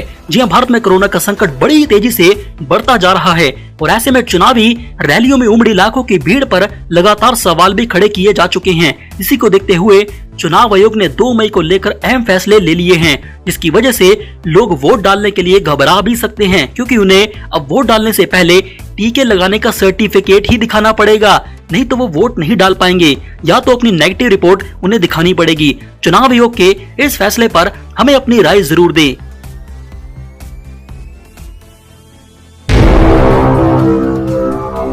चलिए बात करते हैं अगली बड़ी खबर की। जी हां, एक तरफ कोरोना के बढ़ते मामलों में लोगों और अस्पतालों की चिंता बढ़ी हुई है, वहीं ऑक्सीजन की किल्लत ने सरकार को भी परेशानी में डाल रखा है। लेकिन इसी बीच आरबीआई ने एक अहम खुलासा किया है। आरबीआई के आंकड़ों के मुताबिक कोरोना काल में केवल 15 दिनों के अंदर लोगों ने बैंकों से जमकर कैश की निकासी की है। दरअसल लोगों में संपूर्ण लॉकडाउन का भारत में डर का माहौल बना हुआ है, कहीं पूरे भारत में फिर से संपूर्ण लॉकडाउन नहीं लग जाए और अकाल पड़ जाए। ऐसे में लोग घर में कैश रखना शुरू कर दिए हैं। जी आपको बता दें कि बाजारों के जानकार ये मानते हैं कि जब भी मुसीबत का समय आता है तो लोग नकदी यानी कि कैश पर ही ज्यादा भरोसा करते हैं, ऑनलाइन ट्रांजैक्शन पर कोई भरोसा नहीं करता। एक्सपर्ट्स का यह मानना है कि ऐसे दौर में जो लोग पहले 30 से 40 हजार एटीएम से निकाल रहे थे, वह अब इस कोरोना की इमरजेंसी यानी कि सुनामी को समझकर 1 लाख रुपए तक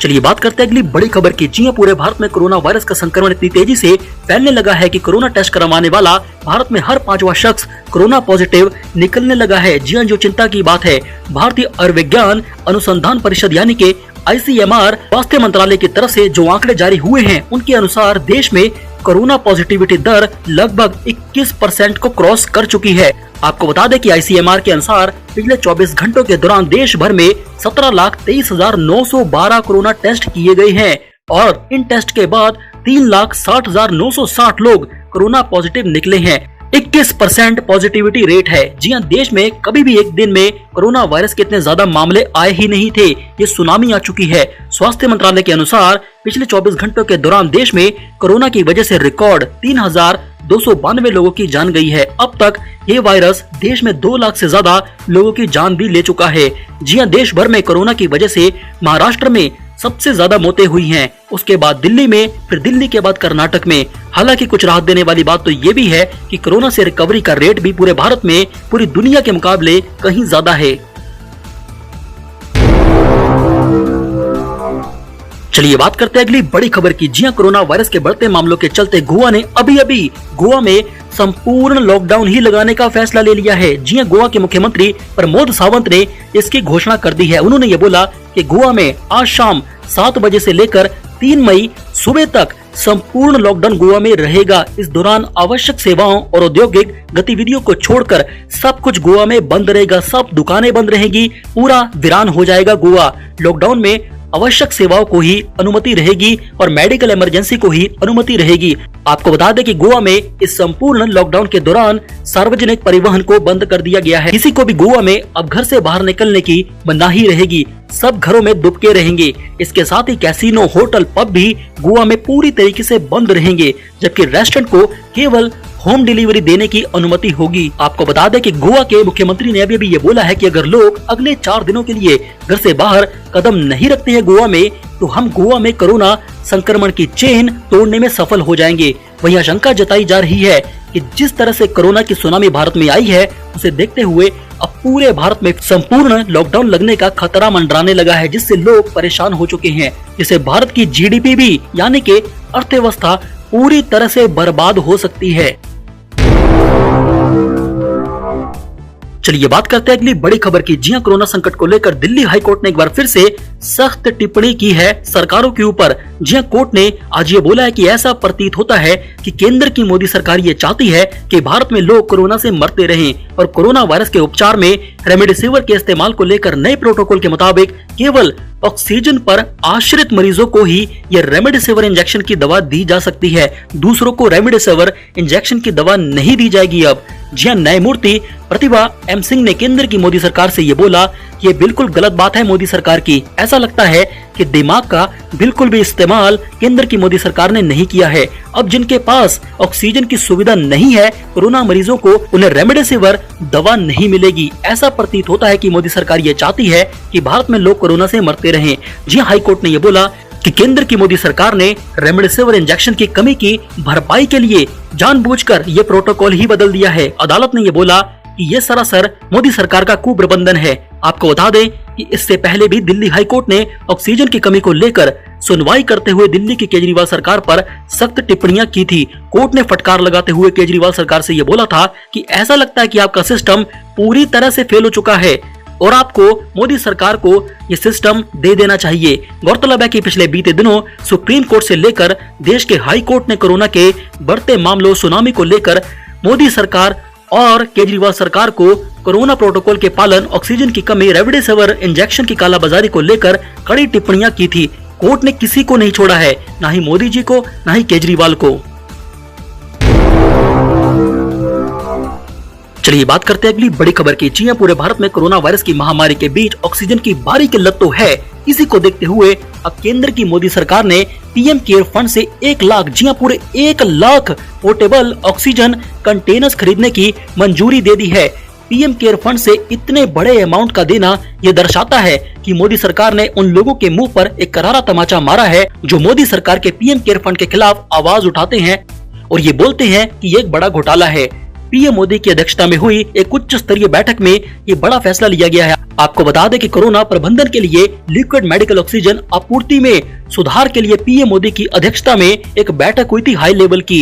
बैठक में पीएम मोदी ने खतरनाक निर्देश दिए कि पोर्टेबल ऑक्सीजन कंटेनर्स को जल्द से जल्द 1 लाख की संख्या में खरीद लिया जाए और राज्यों को भारत में सभी जगह उपलब्ध करवाया जाए। कोरोना संकट के बीच देश के कई बड़े हिस्सों में ऑक्सीजन की किल्लत हो चुकी है। आलम यह है कि कई लोग अस्पतालों में ऑक्सीजन की कमी के कारण ही बाहर ही दम तोड़ चुके हैं। वहीं सुप्रीम कोर्ट और हाई कोर्ट ने भी केंद्र की मोदी सरकार और राज्य सरकारों को जमकर फटकार लगाई है। इसी बीच सरकारें युद्ध स्तर पर ऑक्सीजन बेड्स मुहैया कराने में जुटी है कोर्ट की फटकार के बाद। ऐसे में कोरोना वायरस की सुनामी यानी कि तीसरी लहर के बीच असली डर मई के महीने को लेकर आने वाला है। जी हां, माना जा रहा है कि आने वाले मई महीने में कोरोना की सुनामी का पीक होगा मई महीने के अंत में। जी हां, अमेरिका के मिशिगन यूनिवर्सिटी में महामारी विशेषज्ञ भ्रामर मुखर्जी का ये बोलना है कि मई महीने के दौरान रोजाना भारत में 8 से 10 लाख कोरोना वायरस के केस सामने आएंगे। आपको बता दें कि भ्रामर मुखर्जी ने यह दावा किया है कि 23 मई के आसपास भारत में रोजाना 45 लोग कोरोना से जान गंवा सकते हैं। इसी डर की वजह से मोदी सरकार ने पीएम केयर फंड से 1 लाख पोर्टेबल ऑक्सीजन कंटेनर्स खरीदने की इमरजेंसी में मंजूरी सबको दे दी है, पूरा पैसा निकाल दिया है।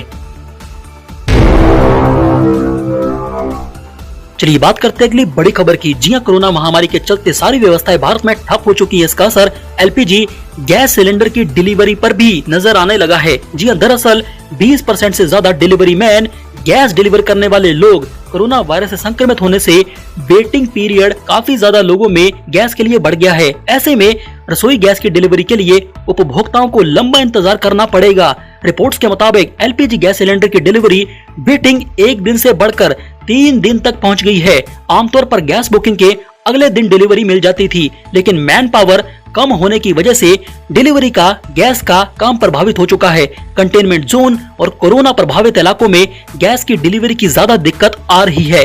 कोरोना की सुनामी के प्रकोप से बचने के लिए बहुत सी गैस डिलीवरी मैन काम छोड़कर अपने घर लौट गए हैं, जबकि बाकी वर्कर्स जो गैस पहुंचाते थे लोगों के घर में वो भी पलायन कर चुके हैं। रिपोर्ट्स के मुताबिक भारत में अभी तक 18% डिलीवरी मैन का पलायन हो चुका है गैस एजेंसियों से, जिसकी वजह से आने वाले दिनों में आपको गैस सिलेंडर लेने में और ज्यादा दिक्कत होगी। जी हां, कोरोना के बढ़ते कहर के चलते देश भर में जगह जगह लॉकडाउन लगाया गया है, जिसकी वजह से कमर्शियल गैस सिलेंडर बुकिंग लगभग 80% तक घट गई है। भारत में दुकानों और रेस्टोरेंट के बंद होने से इस पर बहुत ही बुरा असर पड़ा है। वहीं डोमेस्टिक यानी कि घर में यूज होने वाला एलपीजी गैस सिलेंडर की बुकिंग में भी अप्रैल में 25% की कमी दर्ज की गई है। अनुमान है कि ज्यादातर लोगों के गाँव लौट जाने की वजह से गैस की बुकिंग कराने वालों की संख्या में कमी आई है और लोगों को गैस का सिलेंडर लेने के लिए कई दिनों तक इंतजार करना पड़ रहा है।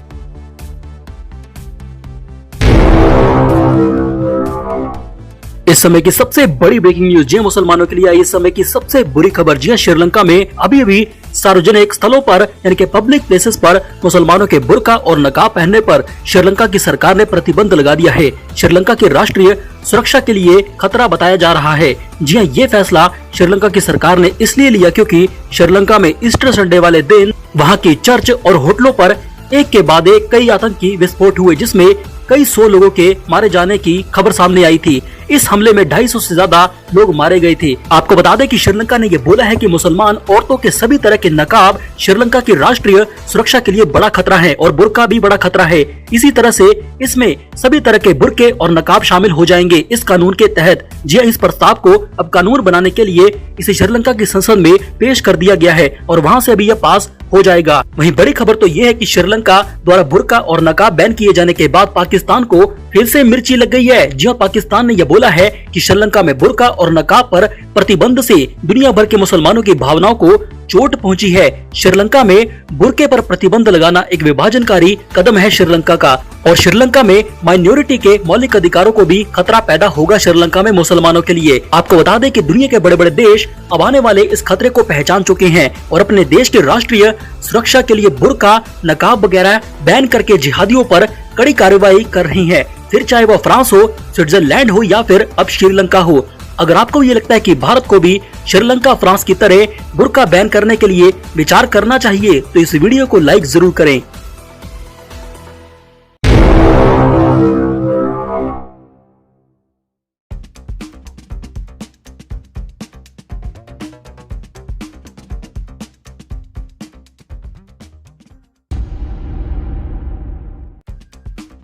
जय हिंद दोस्तों, आप देख रहे हैं ताजा न्यूज। बात करेंगे इस वक्त की बड़ी खबर की। कांग्रेस नेता राहुल गांधी ने बोला प्रधानमंत्री मोदी और गृह मंत्री अमित शाह पर जोरदार हमला। बोला मोदी सरकार घमंडी, राज्यों के पाले में डाली गेंद। जी हाँ, राहुल गांधी ने एक समाचार एजेंसी से चर्चा में कहा कि भारत अब विश्व का कोरोना केंद्र बन गया है। देश के हालात से पूरी दुनिया विचलित हो गई है। कोविड-19 पूर्ण तबाही लाया है। यह लहर नहीं है, यह सुनामी है जिसने सब कुछ तबाह कर दिया है और इसके जिम्मेदार हैं प्रधानमंत्री मोदी और गृह मंत्री अमित शाह। पूर्व कांग्रेस अध्यक्ष ने शनिवार को कहा कोविड की वर्तमान स्थिति के लिए प्रधानमंत्री की पूरी तरह से गलती है। वे अत्यंत केंद्रीकृत व्यक्तिगत सरकारी मशीनरी चला रहे हैं। वे खुद की छवि बनाने में पूरी तरह से और ठोस तरीके से लगे हुए हैं और उनका पूरा ध्यान असल बात की बजाय छवि पर केंद्रित है। प्रधानमंत्री नरेंद्र मोदी, गृह मंत्री अमित शाह ने कोरोना वायरस फैलाने वाले कार्यक्रमों को बढ़ावा दिया और उन कार्यक्रमों की प्रशंसा भी की। कांग्रेस नेता ने आरोप लगाया कि मोदी सरकार घमंडी है, वह वास्तविकता की बजाय पर धारणा पर ध्यान केंद्रित करती है। कोरोना वायरस से केवल विनम्रता अपना कर लड़ा जा सकता है। ऐसे में जब कोविड-19 की स्थिति नियंत्रण से बाहर हो गई है, सरकार ने गेंद अब राज्यों के पाले में डाल दी है। तंज करते हुए राहुल ने कहा नागरिक वास्तव में आत्मनिर्भर हो गए हैं। बात करते हैं अगली बड़ी खबर की। देश के 4 राज्य और एक केंद्र शासित प्रदेश में मार्च और अप्रैल महीने में विधानसभा चुनाव हुए, जिनके नतीजे आज 2 मई को वोटों की गिनती के बाद घोषित किए जाएंगे। कोरोना काल के दौरान इन चुनावों में सबकी नजर इस समय इसी पर है कि जीत किसकी होगी। हाल ही में सामने आए एग्जिट पोल पर अगर नजर डालें तो बंगाल में ममता बनर्जी का सुपड़ा साफ हो गया है और बीजेपी ने पूर्ण बहुमत हासिल कर लिया है, तो वहीं केरल में एलडीएफ की सरकार बनती नजर आ रही है। इसके अलावा असम में एग्जिट पोल के मुताबिक बीजेपी को बढ़त है, तो वहीं तमिलनाडु में डीएमके को बहुमत मिलता नजर आ रहा है। हालांकि असली तस्वीर मतगणना के बाद ही साफ हो पाएगी। इन सभी राज्यों की कुल 822 विधानसभा सीटों पर हुए मतदान के बाद इसकी गणना रविवार सुबह 8 बजे से शुरू होगी, यानी कि आज से। इस दौरान कोरोना के सभी नियमों का कड़ाई से पालन करने के सख्त आदेश भी दिए गए हैं। जानकारी के मुताबिक पांचों राज्यों के कुल 2364 केंद्रों में काउंटिंग होगी, जिसमें बंगाल में 1113, केरल में 633, असम में 331, तमिलनाडु में 256 और पुडुचेरी में 31 केंद्र बनाए गए हैं। बताया जा रहा है कि कोरोना के दिशा निर्देशों के अनुसार कोई भी उम्मीदवार या उसका एजेंट बिना कोरोना की नेगेटिव रिपोर्ट लाए काउंटिंग रूम में प्रवेश नहीं कर सकेगा। ऐसे में साफ जाहिर है कि जहां भी मतगणना केंद्र बनाए गए हैं वहां किसी भी अप्रिय घटना को रोकने के साथ साथ कोरोना गाइडलाइन का सख्ती से पालन कराना भी प्रशासन की सबसे बड़ी जिम्मेदारी बनी हुई है। वहीं इस चुनाव में सबसे ज्यादा अगर किसी राज्य पर लोगों की नजर है तो वो है पश्चिम बंगाल। प्रचार से लेकर मतदान तक यहाँ पर ममता बनर्जी और बीजेपी के बीच कड़ा मुकाबला देखने को मिला। एग्जिट पोल के मुताबिक भी यहाँ टीएमसी और बीजेपी के बीच करीबी लड़ाई देखने को मिली। आपको बता दें कि पश्चिम बंगाल विधानसभा चुनाव का कार्यकाल 30 मई 2021 को पूरा हो रहा है। ऐसे में 30 मई से पहले हर हाल में विधानसभा और नई सरकार के गठन की प्रक्रिया पूरी होनी है। पश्चिम बंगाल में कुल 294 विधानसभा सीटें हैं। पिछले 10 साल से ममता बनर्जी यहाँ की मुख्यमंत्री हैं। हालांकि इस बार बीजेपी ने यहाँ बहुत जोर लगा दिया है। ऐसे में यह देखना दिलचस्प होगा कि क्या ममता अपना किला बचा पाती है या नहीं, और खिला होगा या नहीं। बात करते हैं अगली बड़ी खबर की। आज तक के पत्रकार रोहित सरदाना के निधन के एक दिन बाद ट्विटर पर उनकी मृत्यु से आहत लोगों ने पूरे मामले में निष्पक्ष जांच करवाने की मांग उठाई है। ट्विटर पर #जस्टिस फॉर रोहित सरदाना चल रहा है। इस मामले में ट्वीट करके कई लोगों का पूछना है कि आखिर सरदाना को सिर्फ कोविड के हल्के लक्षण थे, तब हार्ट अटैक कैसे आ गया। भाजपा के प्रवक्ता तेजिंदर पाल सिंह बग्गा ने भी ट्वीट किया है कि रोहित सरदाना भाई को वो इंजेक्शन लगाया गया जो उनको सूट नहीं होता था। इलाज के वक्त कोई सीनियर भी नहीं था। ये लापरवाही है या कुछ और, इसकी जांच होनी चाहिए। भाजपा नेता और डॉक्टर ऋचा राजपूत ने लिखा है कि रोहित जैसे मानसिक और शारीरिक तौर पर स्वस्थ व्यक्ति थे। उनको हल्के कोरोना के लक्षण थे। उन्हें कभी हार्ट अटैक नहीं आया था और न ही कोई दिल संबंधी बीमारी थी। वे सुपर स्पेशलिटी अस्पताल के आईसीयू में कुछ घंटों में खत्म हो गए। ये सही नहीं है, इसकी निष्पक्ष जांच होनी चाहिए। एक अन्य यूजर ने योगी आदित्यनाथ से मामले में डीजी के नेतृत्व में SIT गठित करवाकर रोहित सरदाना की मृत्यु पर जांच करवाने की मांग उठाई है। साथ ही जरूरत पड़ने पर CBI की जांच करने की मांग भी की है। रोहित सरदाना की मृत्यु मामले में संभवतः कोई अस्पताल की लापरवाही रही हो, लेकिन इस बात को भी नहीं नकारा जा सकता है कि कोरोना संक्रमण में मरीज की मृत्यु हार्ट अटैक से होने के चांस बहुत ज्यादा होते हैं। अगर आपको भी यही लगता है कि रोहित के साथ कोई साजिश या अनहोनी हुई है और रोहित को इंसाफ मिलना चाहिए और उसकी CBI जांच होनी चाहिए, तो कमेंट करके हमें अपनी राय जरूर दें। बात करते हैं अगली बड़ी खबर की। दिल्ली की सीमाओं पर नए कृषि कानूनों के खिलाफ 5 महीने से ज्यादा समय से किसानों का आंदोलन जारी है। इसी बीच आंदोलन में कई दिनों से सक्रिय पश्चिम बंगाल की 25 वर्षीय युवती ने शुक्रवार की सुबह दम तोड़ दिया है। वह 27 अप्रैल से टिकरी बॉर्डर के एक प्राइवेट अस्पताल में भर्ती थी। इस घटना के बाद किसानों में भय का माहौल है। वहीं कोरोना के प्रकोप के बावजूद अलग अलग जगहों पर पंचायतें करने पर किसान आंदोलन के नेतृत्व दल में शामिल किसान नेता राकेश टिकैत और गुरनाम सिंह चड़ूनी के खिलाफ हरियाणा के भिवानी में मामला दर्ज किया गया है। रिपोर्ट्स के मुताबिक मृतका मोमिता बसु पश्चिम बंगाल के हुगली की रहने वाली थी। वह 11 अप्रैल को टिकरी बॉर्डर पर जारी किसान आंदोलन में शामिल होने आई थी। वह अलग अलग संगठनों के साथ यहाँ पर रही। कीर्ति किसान यूनियन के एक नेता राजेंद्र सिंह दीप सिंह वाला ने कहा है कि मोमिता प्रदर्शन में शामिल होने के लिए 11 अप्रैल को पश्चिम बंगाल से टिकरी आई थी। 4 दिन पहले उसकी हालत बिगड़ने पर उसे एक निजी अस्पताल में भर्ती कराया गया था, जहां डॉक्टरों ने उसके फेफड़ों में संक्रमण पाया था। उन्होंने शुक्रवार को अस्पताल में अंतिम सांस ली। बात करते हैं अगली बड़ी खबर की। दिल्ली के मुख्यमंत्री अरविंद केजरीवाल का बड़ा दावा, 24 घंटे में तैयार करेंगे 9000 ऑक्सीजन बेड। जी हां, दिल्ली के मुख्यमंत्री अरविंद केजरीवाल ने दावा किया है कि अगर उन्हें तुरंत ऑक्सीजन की व्यवस्था कर दी जाए तो वो दिल्ली में 9000 ऑक्सीजन वाले बेड मात्र 24 घंटे में तैयार करवा देंगे। दिल्ली के सीएम ने न्यूज एजेंसी ANI से बात करते हुए बताया कि राधा स्वामी केंद्र में 5000 बेड तैयार किए गए हैं, लेकिन उनमें से केवल 150 बेड पर ही उपयोग करने की स्थिति में है, क्योंकि वहां पर ऑक्सीजन नहीं है। कॉमनवेल्थ गेम्स और यमुना स्पोर्ट्स कॉम्प्लेक्स में 1300 बिस्तर तैयार किए गए हैं, लेकिन वहां भी ऑक्सीजन की कमी से पूरे बेड सक्रिय नहीं है। वहीं उन्होंने आगे बताया कि बुराड़ी में 2500 बेड कोविड मरीजों के लिए तैयार किए गए हैं, लेकिन ऑक्सीजन के नहीं होने की वजह से वो भी सक्रिय नहीं है। इस तरह से उन्होंने दावा किया कि अगर उन्हें ऑक्सीजन मिल जाती है तो 24 घंटे के भीतर दिल्ली में 9000 ऑक्सीजन वाले बेड कोविड मरीजों के लिए तैयार हो जाएंगे। ऑक्सीजन की किल्लत पर अरविंद केजरीवाल ने कहा कि ऑक्सीजन की बहुत परेशानी हो रही है। दिल्ली को एक दिन में 976 टन ऑक्सीजन की जरूरत है। और हमें सिर्फ 490 टन ऑक्सीजन ही आवंटित की गई है। कल केवल 312 टन ऑक्सीजन आई है। हमें आज ऑक्सीजन मिल जाए तो दिल्ली में 24 घंटे में 9000 बेड लगवा देंगे। दिल्ली के मुख्यमंत्री अरविंद केजरीवाल ने आगे कहा कि हमारे पास 4.5 लाख वैक्सीन आ गई है। सारे जिलों में वैक्सीन बांट रहे हैं। दिल्ली में कल से यानी कि सोमवार से बड़े स्तर पर वैक्सीनेशन शुरू होगा। मेरी सब लोगों से अपील है कि बिना रजिस्ट्रेशन और अपॉइंटमेंट के ना आए। ऑक्सीजन की किल्लत पर दिल्ली हाईकोर्ट में सुनवाई जारी है।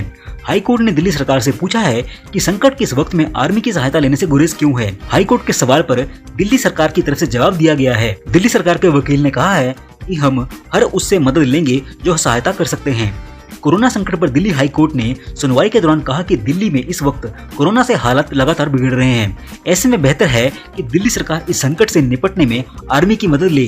दरअसल पिछले कल सुनवाई के दौरान एमएक्स क्यूरी राव का कहना था कि मेरी समझ से परे है कि आखिर दिल्ली सरकार संकट की इस घड़ी में आर्मी, नेवी और एयरफोर्स की मदद क्यों नहीं लेना चाहती, वे इससे क्यों हिचक रही है। निश्चित तौर पर हमारी सेना ऑक्सीजन उपलब्ध करवाने के दूसरे बेहतर विकल्प दे सकती है। ऐसे में बजाय ये कहने के कि बिना ऑक्सीजन के बेड बेकार हैं, सैन्य बलों की सहायता के लिए जाने पर विचार किया जाना चाहिए। कांग्रेस की यूपी प्रभारी प्रियंका गांधी वाड्रा ने चुनाव ड्यूटी के दौरान हुई शिक्षकों की मौत के लिए उत्तर प्रदेश की योगी सरकार और चुनाव आयोग पर ठीकरा फोड़ा है। प्रियंका ने शनिवार को बोला कि उत्तर प्रदेश में चुनाव ड्यूटी करने वाले लगभग 700 शिक्षकों की मृत्यु हो चुकी है। कोरोना की दूसरी लहर के प्रकोप के बारे में एक बार भी विचार किए बिना प्रदेश की लगभग 60,000 ग्राम पंचायतों में इन चुनावों को कराया गया। बैठकें हुई, चुनाव अभियान चला और जब ग्रामीण इलाकों में कोरोना का प्रकोप बढ़ता ही जा रहा है, ग्रामीण इलाकों में लोगों की बड़ी संख्या में मृत्यु हो रही है, जो कि झूठे सरकारी आंकड़ों से कहीं ज्यादा है। पूरे प्रदेश के ग्रामीण इलाकों में लोगों की घरों में मृत्यु हो जा रही है और इनको कोविड से होने वाली मौतों के आंकड़ों में गिना भी नहीं जा रहा है, क्योंकि ग्रामीण इलाकों में टेस्ट ही नहीं हो रहे हैं। प्रियंका गांधी ने योगी सरकार पर आरोप लगाया है कि प्रदेश सरकार का रुख सच दबाने की तरफ है और उसका अधिकतम प्रयास जनता और लोगों की दिन रात सेवा कर रहे मेडिकल समुदाय को भयभीत करने में रहा है। प्रदेश में जो घट रहा है वह मानवता के खिलाफ अपराध से कम नहीं है और चुनाव आयोग इसमें भागीदार है। बात करते हैं अगली बड़ी खबर की। उत्तर प्रदेश में कोरोना संक्रमण के मामलों में वृद्धि को देखते हुए उत्तर प्रदेश सरकार ने राज्य के सभी शैक्षणिक संस्थानों को अब 10 मई तक बंद रखने का आदेश दिया है। मुख्यमंत्री कार्यालय द्वारा जारी निर्देश के अनुसार कक्षा 1 से 12 तक के सभी सरकारी और प्राइवेट स्कूल तथा कोचिंग संस्थान 10 मई तक बंद रहेंगे। इस दौरान ऑनलाइन क्लासेस आयोजित करने पर भी प्रतिबंध होगा। इससे पहले सरकार ने 30 अप्रैल तक राज्य में शैक्षणिक संस्थानों को बंद करने का आदेश दिया था, जिसे अब बढ़ाकर 10 मई तक कर दिया गया है। मुख्यमंत्री योगी आदित्यनाथ ने कहा है कि कोविड-19 के मद्देनजर कक्षा 1 से 12वीं तक के सभी स्कूल 10 मई तक बंद रहेंगे। इस दौरान कोचिंग संस्थान भी बंद रहेंगे और ऑनलाइन कक्षाएं भी निलंबित रहेंगी। इससे पहले उत्तर प्रदेश सरकार ने राज्य भर के सरकारी स्कूलों के शिक्षकों को 20 मई तक घर से काम करने की अनुमति दे दी है। ब्यूरो रिपोर्ट, ताजा न्यूज। जय हिंद, जय भारत।